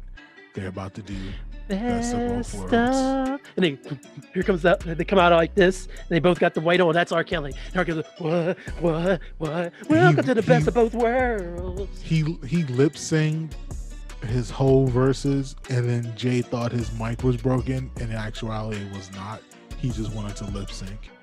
And it's so funny that they left. You remember when Jay like taps? So when R. Kelly is like, quote unquote, singing his songs, yeah, and then Jay taps into his mic and look off to the side, it's because he's asking people, is R. Kelly singing to his mic or not? Yeah, and he absolutely was not. I've always seen. You never caught that? I never realized he was checking the mic. I thought he was just literally kind of tapping it. I don't know. I didn't even think that he was literally saying his mic's not working. That's hilarious. I'm slow. So they played, and this is kind of like a shit thing for any artist to do, but they played R. Kelly's track, and he didn't, I guess, want to sing it, so he just let the track play. He was lip syncing it, and Jay was like confused.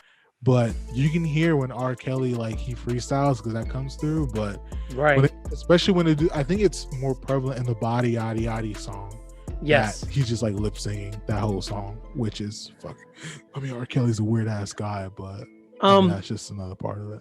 Let's pivot to the story that I've been holding within me for so long about R. Kelly and Jay-Z, because I was going to tell it on Catch the Show last year and I never got a chance to. So did you happen to catch the Best of Both Worlds tour at all, Marcus? Nah, it came to DC, but I wasn't.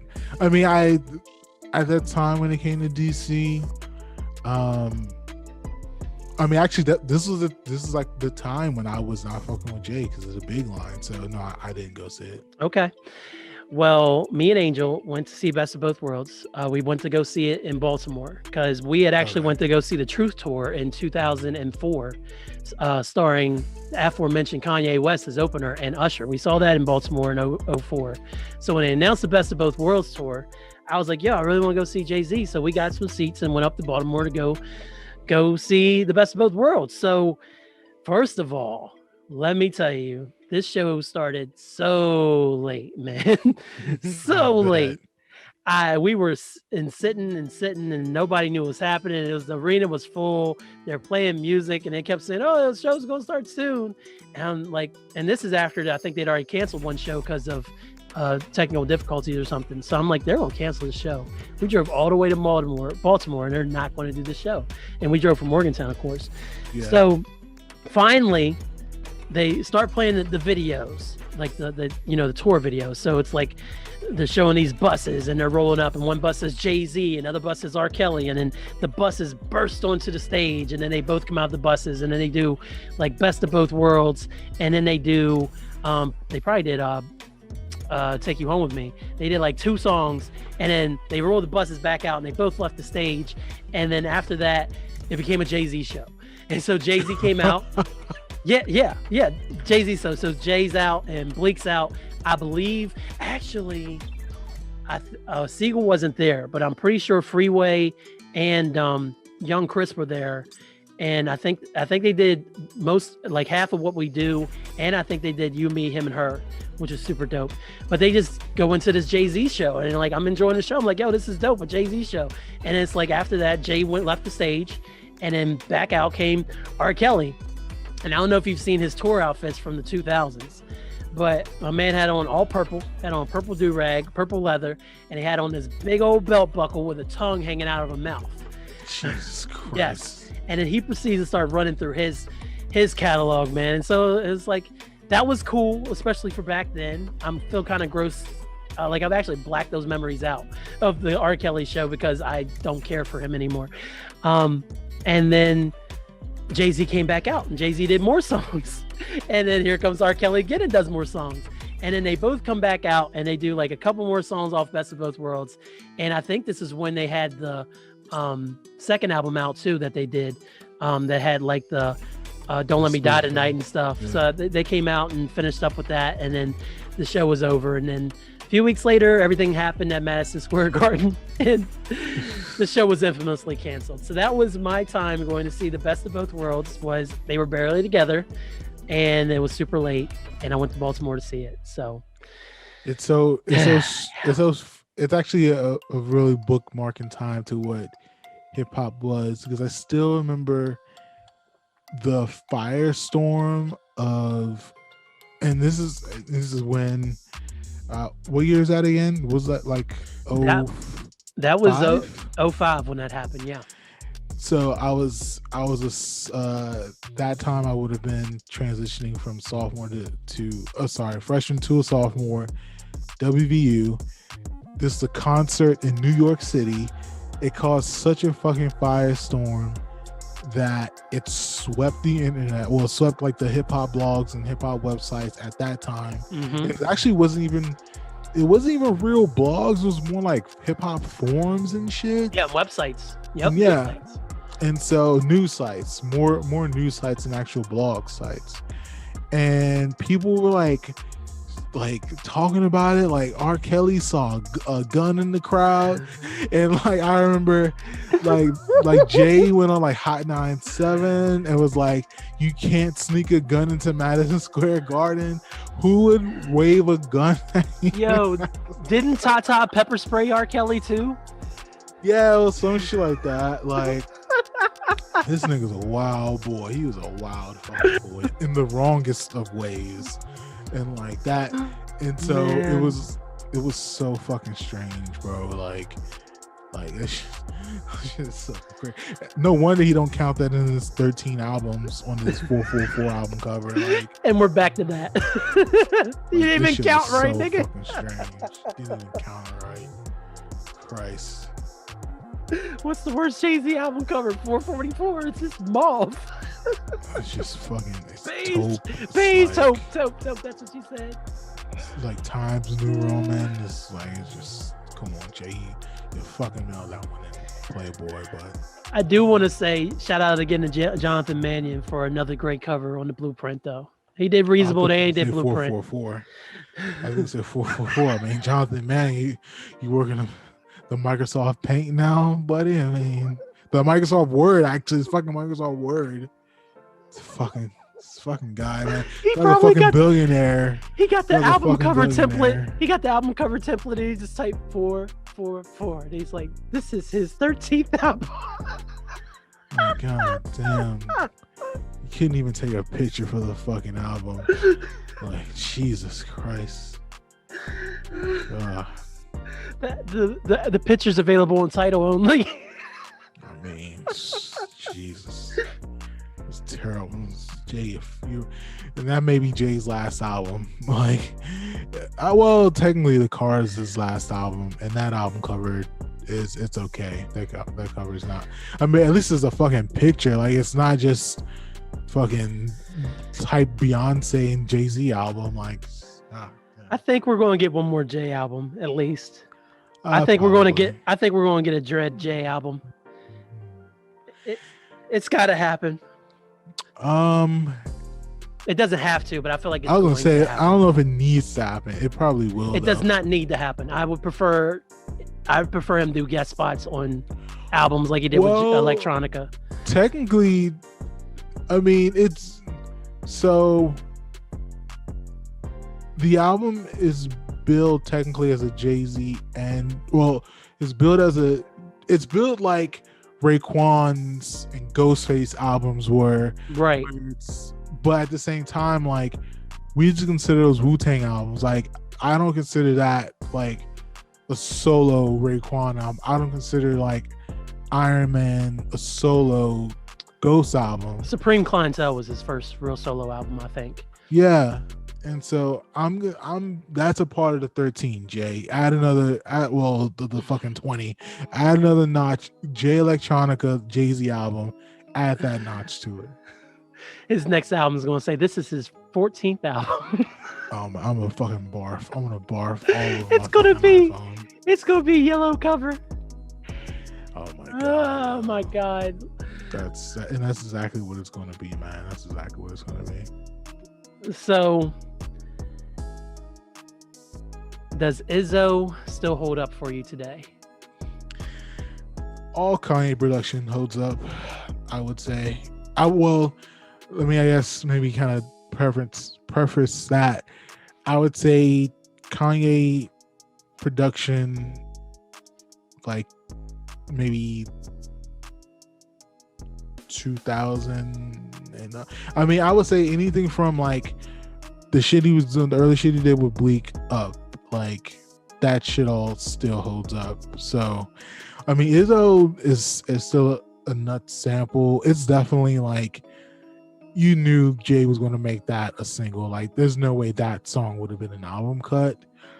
I think in the pantheon of like Jay singles, it's probably middle tier.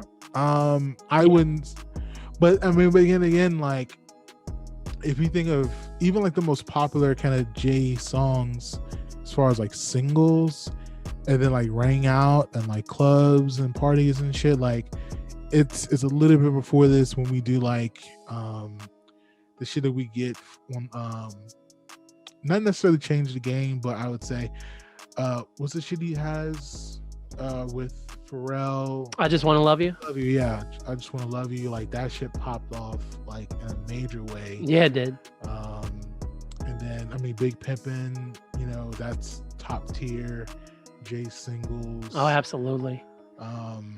So I would say Izzo is of the time. Izzo is a good snapshot of what Kanye was trying to do at that moment. I would say it's probably, it may be even a better snapshot of Kanye than of Jay, maybe. Yeah, I could see that. Like the flip of Mike Jack sample on that, just fucking crazy. So it is crazy, and it was. I'm not to say anybody never tried to flip that sample before, but there was a lot of Jackson 5 and Michael Jackson samples following Izzo because everyone was trying to recreate that moment, and it was still I Want You Back, but it was fresh is the thing. And then Hove kept it as light as possible, man. And he was again, we mentioned him skating all over tracks earlier. Like he literally skated all over that. That was simply light work for Jay. It was real easy for him to knock that bad boy out. And if we're talking about just the guys of like Jay and Kanye, that may be like low tier. Well, like the beat itself is not low tier. No, I would say in the totality. You mean a collaboration? Like, are you talking like putting it with stuff from Watch the Throne, like in all their bodies of work together? Yeah, I'm thinking of like this totality, big picture of a Kanye and Jay song. Like, regardless of stipulation, the beat itself is really good. But if we look at like just Kanye production for Jay, I would say Guess Who's Back is like upper echelon of like just fucking craziness. It's amazing. Guess Who's Back, boy. Yeah, such a great, and it's a Scarface record. Shout out to that Scarface record, man. The Fix is an incredible record from start to finish. Scarface got a lot of good records, but that's always been my favorite, man. Yeah, and we covered. I like I said, I think "Do You Want to Ride" is like one of Jay's best songs. That's a Kanye song. Mm-hmm. If we think of, I think "Swagger Like Us" was a song that, if we're being kind of honest, like the song itself is a bit mid, but the beat on that is just fucking. The beat and the MIA sample flip is just fucking crazy. Yeah. Poppin' Tags, I would say. Poppin' Tags really is so underrated. Good. Killer Mike, man, and Big Boy. Yeah. So good. And then,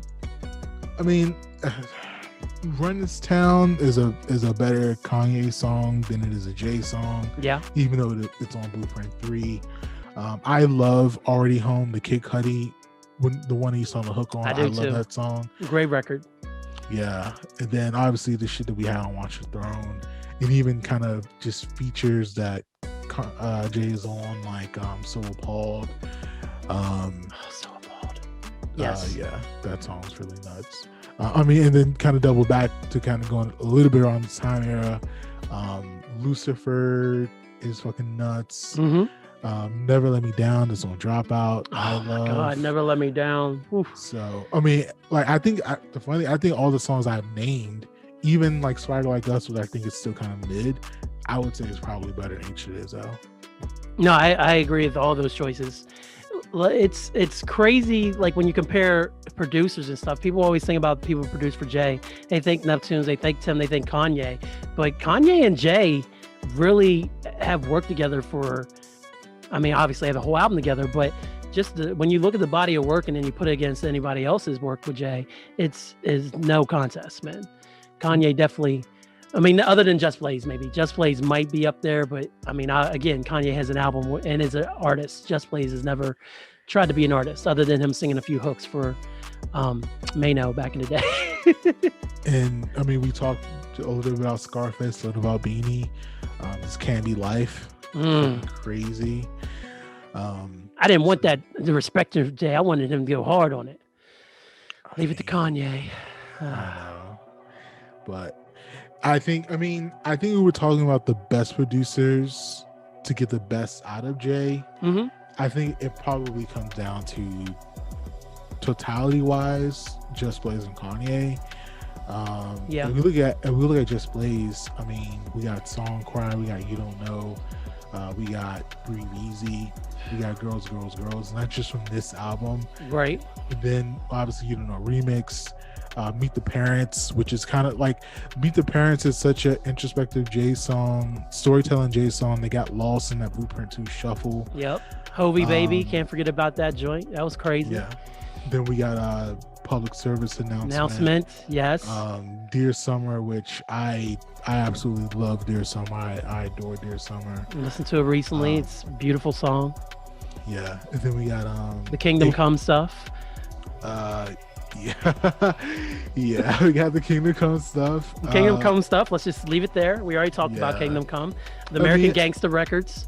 Yeah, I like. Oh my God, speaking of American Gangster, Ignorant Shit. Like Ignorant Shit. That's a classic one. I had the DJ DeMarco version for years before they finally put it out. Man, he's like DJ DeMarco.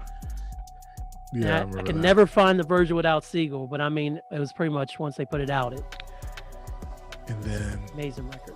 And then the Dynasty intro was just Dynasty intro. So, yeah, man. I talked about that when I talked about the Dynasty's 20th anniversary not that long ago. So, oh man. So speaking of Song Cry, Marcus, one of my favorite songs on the album. Actually, it's not officially on the Blueprint, but it is of the Blueprint. My favorite song of the Blueprint, and I say it like that because it's actually from the Unplugged album, is the live version of Song Cry with Jaguar Wright singing on it.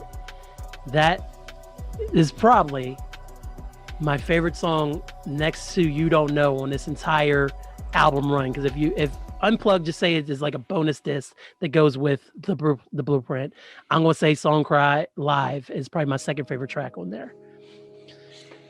All right, I haven't revisited Unplugged in forever, but that was definitely of the moment. It was a very cultural thing. Mm-hmm. I mean, shit. I mean, MTV just doing Unplugged in general, but then what Jay did with that, with the Roots band backing him, some real dope shit that happened, man. Oh, incredible! And Jaguar, the way she sings it, man, like. The live version is longer because they literally just after Jay finishes his last verse, the Roots and Jaguar go to work, man. And Jay says he got lost for a second listening to her sing. And it's easy to do because she literally, like, the song is already raw enough about love lost because of the drug game and mistakes made and things like that, and cheating, of course. A little bit of foreshadowing on Jay's part, but but listening to Jaguar just really bare her soul open and sing that hook the way she does and riff, it's something quite beautiful to behold. And then running that back into the original version of Song Cry, again, this is Jay didn't do songs like this anymore at this time. Like, we had gotten Regrets, we had gotten You Must Love Me in 96 and 97, but then we really hadn't seen Jay get too deep with it after that. Like, I mean, even on the Scarface Beanie Siegel song, he mentions that This Can't Be Life. He mentions that his daughter came out the baby came out stillborn, but then he says he wasn't telling the truth. But then he was talking about on the Mill song on for the Fam that he's going to have a child. So who knows what happened there? For the Fam was first. For the Fam was first. It came out in before that, and then he said the baby came out stillborn. So Jay now in later interviews claimed that those two stories weren't related. Of course, who knows? Jay's always tried to keep a little mystery to himself. But to hear him really get, even if he made up this entire song, A Song Cry, to hear him be that vulnerable on the record and again get back in storytelling mode, it was something to behold, and still is to this day. Yeah. I didn't even the most obvious Jay, I don't think I said the Jay and Just Blaze PSA, public service announcement. No, you said it. I did. Okay, cool. You did. Because you were going through the whole list at the time. You totally covered that, because PSA wasn't even supposed to make the album, man. I mean, yeah, man. Like that's that'd be the Black Album episode if we ever do that. But we'll do it. Yeah. But your guest spot is secure. Don't worry. Thanks. I appreciate that.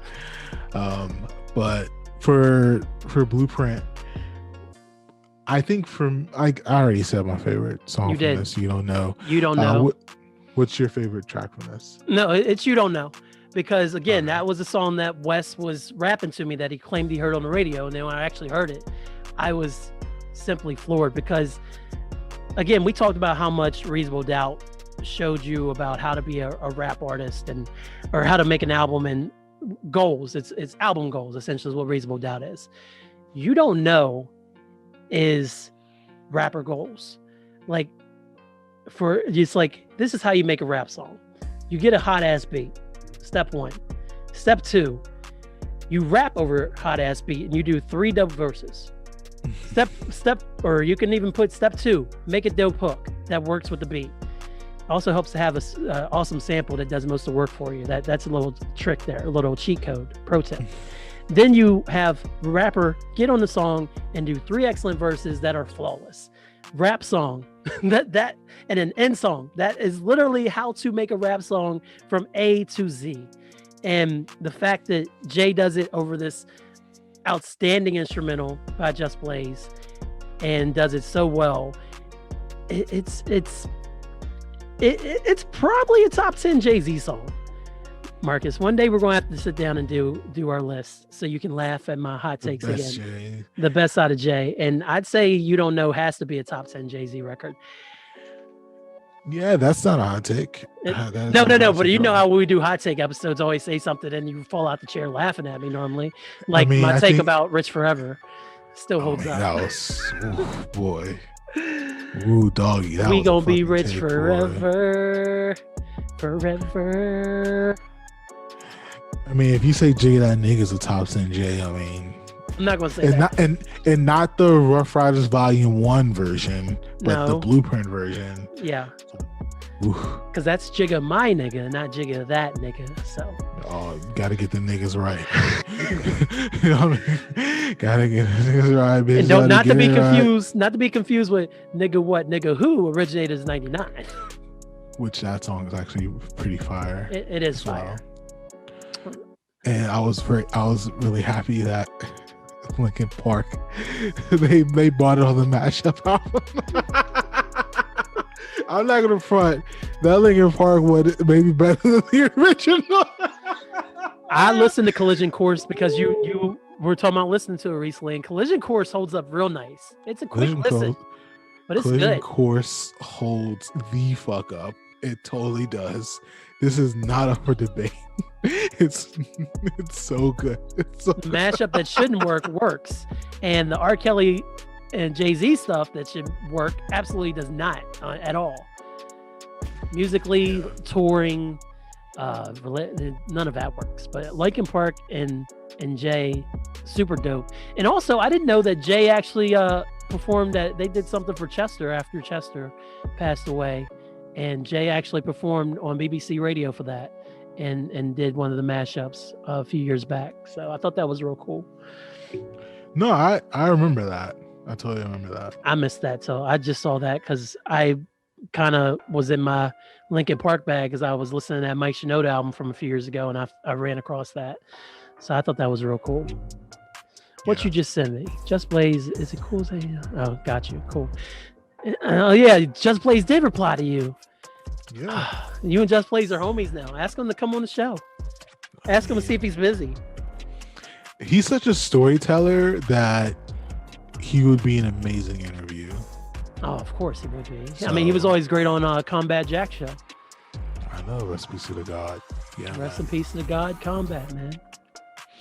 Yeah. So I know you. I mean, I guess we agree that Jigga My Nigga is the lowest point of the Blueprint. Yes. And You Don't Know is the highest. You know, the funny thing is, when I first listened to Blueprint, the rip that I got, the final song, it still had the bonus tracks in it. So it wasn't segregated. So the track was like 9 minutes long. Yeah. That's how it was on the album version. No, it wasn't wrong. Yeah. But the thing is, like, if you're in this, like, obviously the streaming era has corrected this because Spotify has them segregated now. But right, this is one of those albums that I put on the iPod and I just listened to, and it actually took me a long time to find these bonus tracks. That's what I told Lamb. Go ahead. Yeah. And so it was like, I just remember one day I was listening to Blueprint, and then Mama Loves Me finished, and then I just let it ride. Like, I don't know what it was. I don't know if I spaced out or whatever. I just let it ride or whatever. And then all of a sudden, I just kind of noticed that I'm not hearing any music. And then I look at my iPod and I see, why is this track 9 minutes long? And I like skip, and I hear like just some rapping about like jumping jacks and some shit. And I'm like, what the fuck is this? And then like I totally stumbled on those bonus tracks by complete accident. And that's how I heard Lyrical Exercise and Girls Part 2. That's hilarious, because that is how I discovered there's bonus tracks on Volume 3. Because again, Volume 3, the very last song on there is the Hova song outro. And for some reason, I was playing it in my room one day, and I was just letting it run. And then all of a sudden, bam, bam, bam, bam, I was like, wait a minute. Dun, dun, dun, dun, dun, dun, dun. And of course, it was still edited. It was a Walmart edit. Jigga, what's my name? And I was like, there's bonus tracks on Volume 3? And then Jigga My Nigga played, and then Girl's Best Friend from the Blue Streak soundtrack played. And so that happened to me. Jeez, I forgot about that song. Yeah. Damn. Yeah, man, because I think Wes's copy of his bootleg did have Breathe Easy and Girls separate, or at least made a note there was bonus tracks, so we would keep listening to the last track. But I don't know why he did that, because I don't, off the top of my head, he's the only artist I can think of that at least did that twice, where he buried full ass records. Now, obviously in Volume 3, these were off of other albums, but these are two completely new records that he just was like, I want to put these on here, but I'm not going to tell anybody. Just throw it after there. Yeah. Yeah, it's very, and maybe that's kind of a holdover from the vinyl era. I mean, it's way later than the vinyl era, but yeah, just the idea of sneaking something in there, and then if they find it, they find it or whatever. But I mean, we're kind of living in an era now where there's literally no reason to ever do that again. So, no. So at least, you know, it's kind of like this way. And to an extent, but not really, but to an extent, what Justin was doing on his solo albums with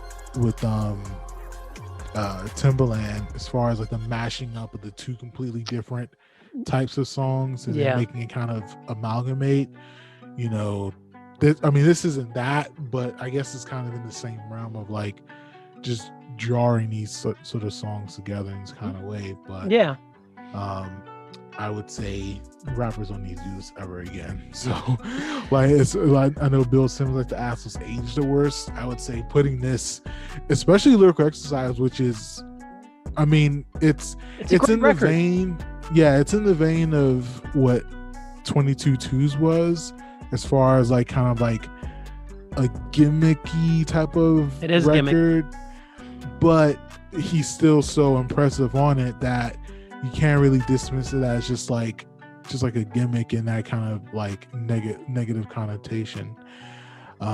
So Lyrical Exercise is really good. I don't think Girls Go Girls Part 2 is better than the original. I think there are parts that are a bit more humorous on it. I think there's some parts of it that are a bit more funnier, but he's still like continuing the lineage of like the comedy of the original anyway. So I think Girls Part 2 is still pretty solid record. I have to say what's aged the worst, unfortunately, is not the fact that he buried those tracks on the end of Blueprint Mama Loves Me. It's the fact of the lyrics that he says on Girls, Girls, Girls and Girls, Girls, Girls Part 2. Because he says some pretty foul stuff that does not fly in 2021. Like the whole "what tribe you with" line, that's not great. Well, that line could have been way worse. It could have been the Chinese girl bootlegging things. Yes. It's not really cool. Right.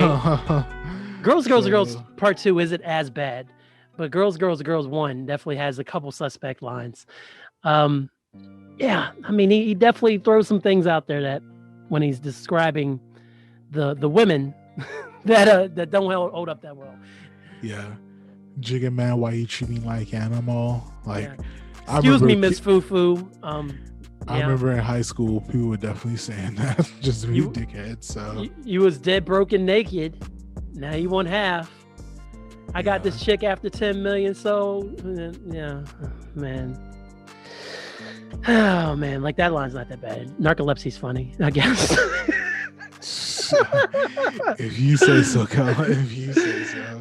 Well, the way he said it was, she always falls asleep on him. I mean, it's not funny as far as her trying to live her everyday life. I'm sure it's very, very hard to live with that. Very hard, yes. So, no Neptune's tracks on this album. One Timbaland, and this is probably one of my least favorite Timbaland records. Timbaland Jay-Z records, honestly. Hola Vito. Simply because this was the era of the videos. They would do the whole video. So they did the Izzo video, and at the end of the video, they switched the video, and it's like, we're going to do a different song and give you a preview of another song on the album. I can remember Missy doing this a few times. Like, she did this with a video, and then the end song was like lick shots off of this was off of the Missy Misdemeanor album, or the Missy, damn it, was that? Don't say it. Missy So Addictive album. I remember discovering that song that way. So it was real cool for artists to play another song at the end of their video to kind of show another album cut. And they played the beginning of Hola Vito at the end of Izzo, man. And I got real hyped for that record. I was real excited to hear it. And once you hear the whole thing, it's good. But then it's like, it's not as great as I thought it would be, but it's still a solid record, man. Never change. Great song. We got to talk about Heart of the City, though, before we get out of here. I feel like it's the centerpiece of the whole album in a way. Would you agree or disagree? I think it is. I think that it definitely starts off what Jay has kind of been running from his whole career, as far as like, you only really got the touches of kind of the thoughtfulness of what Jay could do on songs, on Regrets, on. Every now and then, like, you know, you get I forget, I'm blanking on the song from Volume 1 now. You Must Love Me. You Must Love Me, yeah. Yep. And so you get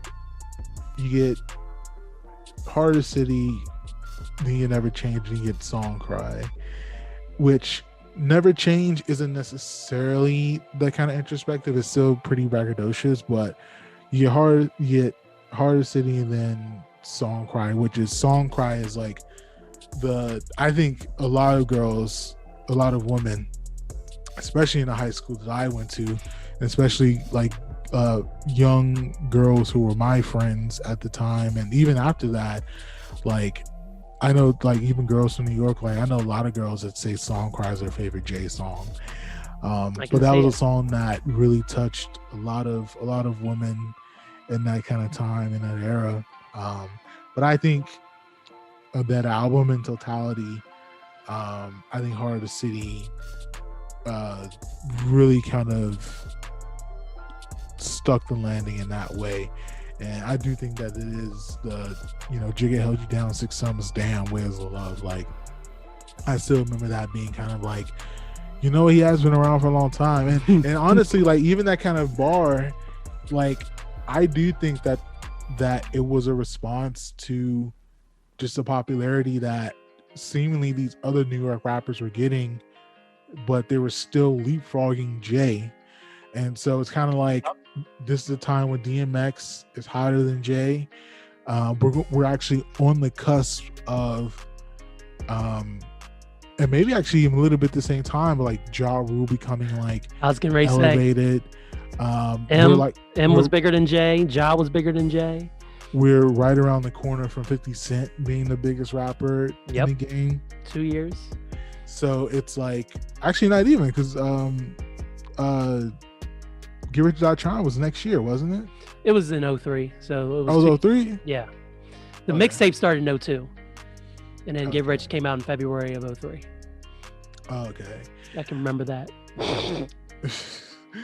All right. So, but I mean, even still, like, you know, I think this is, I know Jay likes to like do the sports comparisons, but you know, I do think that this is just a situation to where he's super competitive and he kind of wanted to respect in that kind of way. So I think I think Heart of the City, especially that bar in particular, kind of was like the staking of his claim, like planting his flag, so to speak, to try to make his name into that kind of mantle. Yeah, no, I can completely agree with you. Because for everything that I said that you don't know is like rap goals and rap song 101. Again, Heart of the City, it starts the whole run off of Jay being a little bit more introspective on the album, aside from him getting a little braggadocious on Never Change. But I mean, he really does break it down the whole verse, man, like on each verse. And I really love that the very last verse, man, like the Richard Pryor gonna burn up and I can see the turn to break up and I wake up to more bullshit. You knew me before records. You never disrespected me. Now that I'm successful, you pull this shit. Nigga, I'll step on your porch, step to your boss. Let's end the speculation. I'm talking to all of y'all. Male shouldn't be jealous. That's a female trait. What you mad? Cause you push dimes and he sell weight. Like that whole verse is nothing but jewels. And then to end it with the ultimate, obviously I heard this line before then, but to drop the ultimate line with what you eat don't make me shit, where's the love? It just really goes to show you that while Jay is trying to stake his claim, he's also trying to say, despite everything that y'all are putting against me and despite the fact that I don't feel like I'm getting the recognition I deserve, I'm still going to do me at the end of the day. And it's something that Jay is obviously continuing to carry with him to this very day. And this whole song could be a Jay-Z mission statement. Really cool. Really could. And isn't the line about arguing with fools on this song on this track too? Like people from a distance can't tell who was who. Or am I thinking about a different song on the Blueprint? Is about who? No, Jay said something about he doesn't argue with fools because people from a distance can't tell who was who. That's on Takeover. That's Takeover. Okay. So yeah, along with that, what you eat don't make me shit line, and then from that line on Takeover, those are both big statements that you can apply to everyday life. And I think it's a pretty incredible, again, that we talk about Jay saying all this fly stuff on a rhyme and breaking it down. Again, Jay says these simple things and puts them in the rhymes, and I can understand it. And it just worked so beautifully. Yeah. So thinking about the question that I guess maybe this is kind of the dismount. So thinking back when kind of thinking about the apex of Jay, and from the 2000 to about 2003, I mean, even we maybe even include maybe a little bit even before this, even think about what 99 maybe. Mm-hmm. I mean, obviously, we have volume 3, but then we get the For the Fam. Then in 2000, we get Backstage, and then even the Backstage that tour documentary, it had the soundtrack, but more so the just kind of the creation of the J myth. And we even see the creation of DMX myth, and DMX did lap him in that way, but this is still kind of a Dane Dash Rockefeller kind of production. And so we do kind of see the respect that Jay gets, the scene where DMX is talking about his favorite rappers, and he says the best rappers, and he says it's either, if we're talking about the best rappers and we're not including myself, it's always him and Scarface, which right. That kind of stamp for, if we think of DMX is like the best rapper at that time, for him to stamp both of them, it kind of like cements that, yeah, like Scarface and Jay, they're like two legends in the game, and that always stuck out with me. I always thought of that scene. Yeah. Because you never at that time, like, obviously, we have like rap magazines, and like music videos and like stuff like that, but we don't really get, at that point we didn't get a lot of insight to who these people really were. We didn't have like IG and Twitter, and we always had some kind of buffer between the rapper and the public.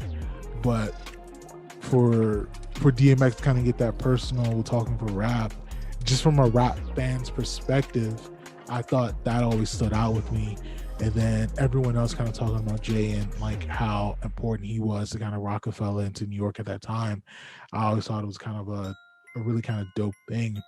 And then we pivot from that to Dynasty and Intro and I Just Want to Love You and Change the Game, and him still building up that steam, him still really creating a name for himself like in the rap space.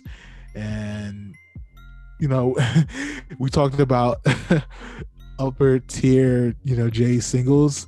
Unfortunately, that would have to include Fiesta remix. Yeah. I mean, you can't. I mean, it happened. It did. We can't have to show those after party. Yeah, so we can't kind of ignore that. That's a part of history, and Jay has to kind of eat that history. But then we pivot to 2001 for Blueprint OG, and then we get Nutty Professor soundtrack. Well, Nutty Professor soundtrack, I think that was a little bit after. But like I said, we get Guess Who's Back from The Fix. We get What We Do for Love for Freeway in 2002. And then Blueprint 2 comes, and it's a bit convoluted, but the highs on an album are really, really high. Incredibly high. Yeah. And then we round it out with 2003 to where we have Black Album, we have Welcome to New York City, Punjabi MCs, Get Back remix, Frontin', and the question I kind of want to round it up with is,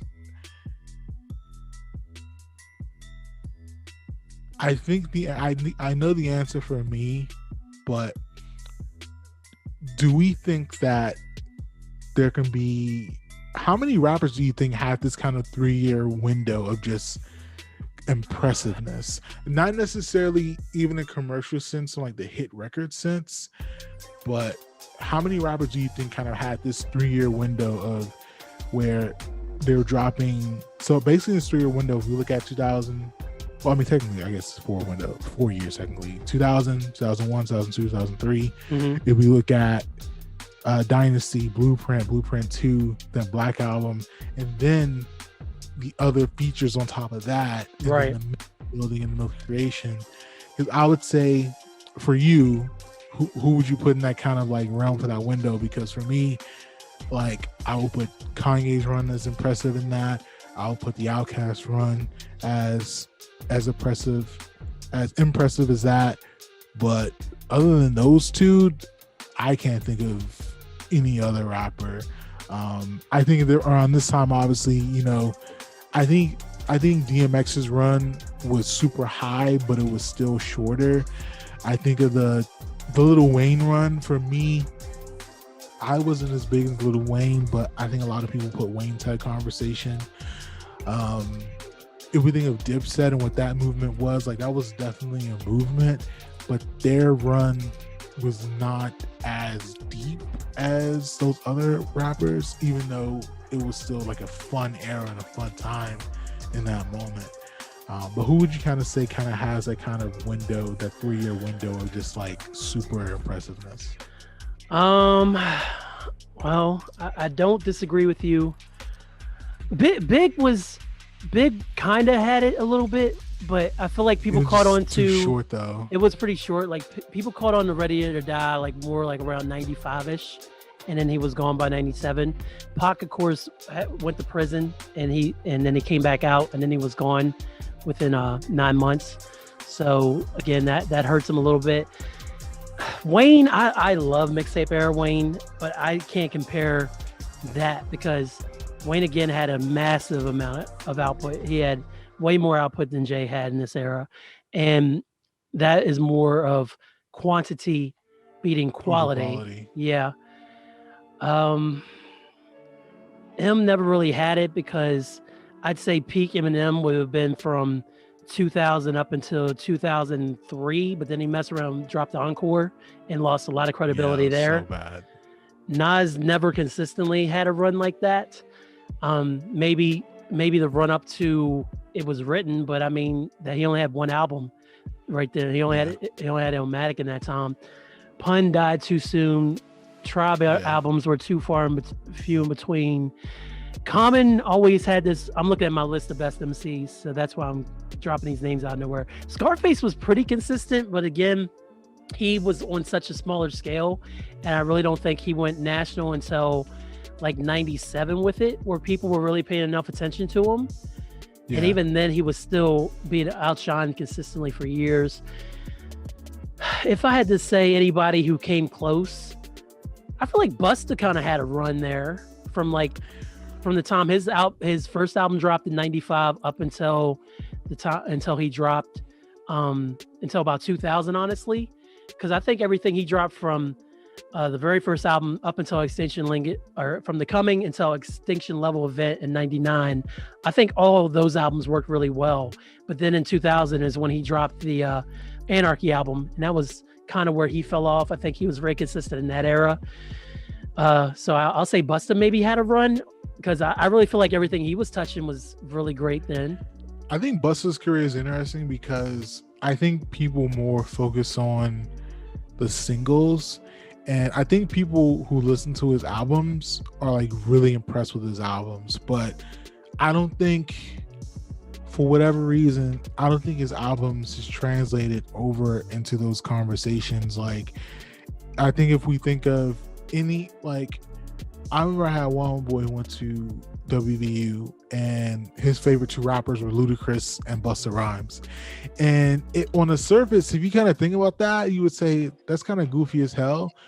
But if you, like, I'm someone who used to listen to Ludacris albums a lot, and he was someone that was pretty popular, but for whatever reason, his albums itself didn't necessarily translate. So when like people would make like year-end best lists and stuff like that, like you wouldn't necessarily see Ludacris' name pop up, even though he gave like pretty good albums with like 4 or 5 singles.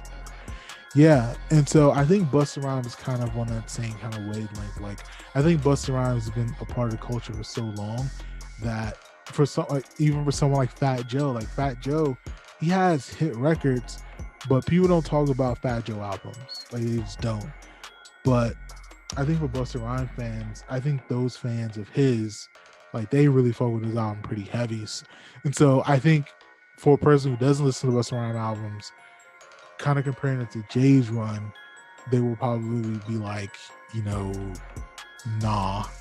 But I think Busta should, I guess, command a bit more respect than that.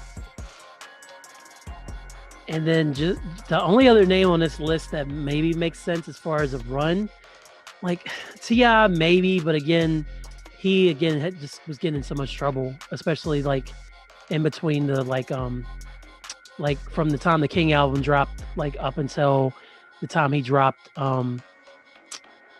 the 2007 album that had Live Your Life on it. Paper Trail, thank you. Like even that run was too interrupted, and even though the quality was probably there for him. But besides T.I., that unfortunately the album's not there for him, and I really love him because I'd say arguably he was a rapper who most people really enjoyed and had the crossover ability and everything, but some would say he didn't even stick the first album as much as it's kind of revered now in hindsight. He definitely didn't stick the second album, but it would be Meth, man, because like everything Meth was touching there for a long time was fire. And then like Tikal did well. It was like, it wasn't critically acclaimed, but it was a good album. And then he was on the Wu stuff, obviously. He did Wu-Tang Forever. And then the time came from the dude Tikal 2000, and it was kind of like, okay. It didn't. I tried to justify Tikal 2000 for too long, and it didn't do it. So hilarious. It's really hard to compare anybody to Jay's run, man, because from the features to the albums to the videos to the constant influence on the culture and the way he was looked at by other rappers, especially by his last year or so before the Black Album was released, it's no one's ever done it like that. Yeah. I think as a collective, you can probably put just Wu-Tang into that. But I think, I mean, it's like 50 niggas versus one nigga, so it's not necessarily that even. I mean, obviously, like, not at all. There's like a slew of Wu-Tang albums that are classic, but it's kind of like you have so many different people rapping so many different styles that to put it just to Jay's category is just kind of a bit too much. So and Capadonna's on those Wu albums, so there's points lost for that. Wow. Jesus. I don't like Cap, man. I never have. Sorry. Sorry, not sorry. Sorry, not sorry. Is that the dismount that we want to have? Fuck Capadonna? No, I didn't say all that. I just said I didn't enjoy his rapping. Dang. All right, I just wanted to make sure we weren't getting too crazy. No, he just never did it for me, man. I never disrespected him, man. Just wasn't my favorite in the clan. That's it. Nothing less, nothing more. You say fuck R. Kelly, though. Oh, definitely fuck R. Kelly. Yeah, man. So shout out to the Blueprint. Happy 20 years. Shout out to Reasonable Doubt. Happy 25 years. And we'll have to do this again sometime, Marcus. We will, man. Speaking of that, yeah. March 24th is coming up sooner than you may think. March 24th? You mean April 24th, or you mean May 24th? May 24th, yeah. I was did I miss something? I know. My bad. I fucked that one up.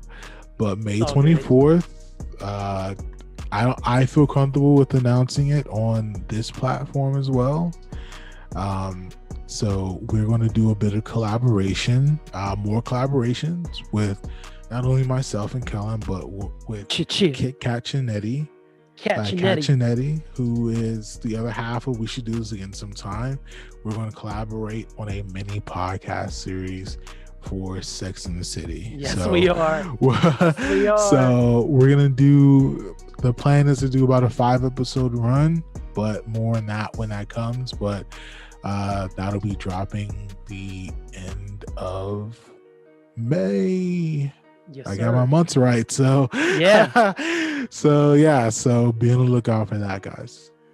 Yeah, it's gonna be a lot of fun. The idea started when one time they made me watch The Thing and Big Trouble in Little China, and somehow we diverted to Sex in the City for 25 minutes.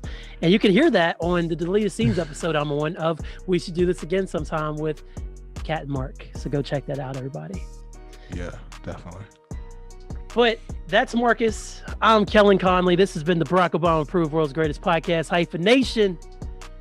I have to use the restroom, so that's the dismount. Don't fall in. I was drinking too much coffee while we were recording. Sunday fun day. I know. Thanks, y'all.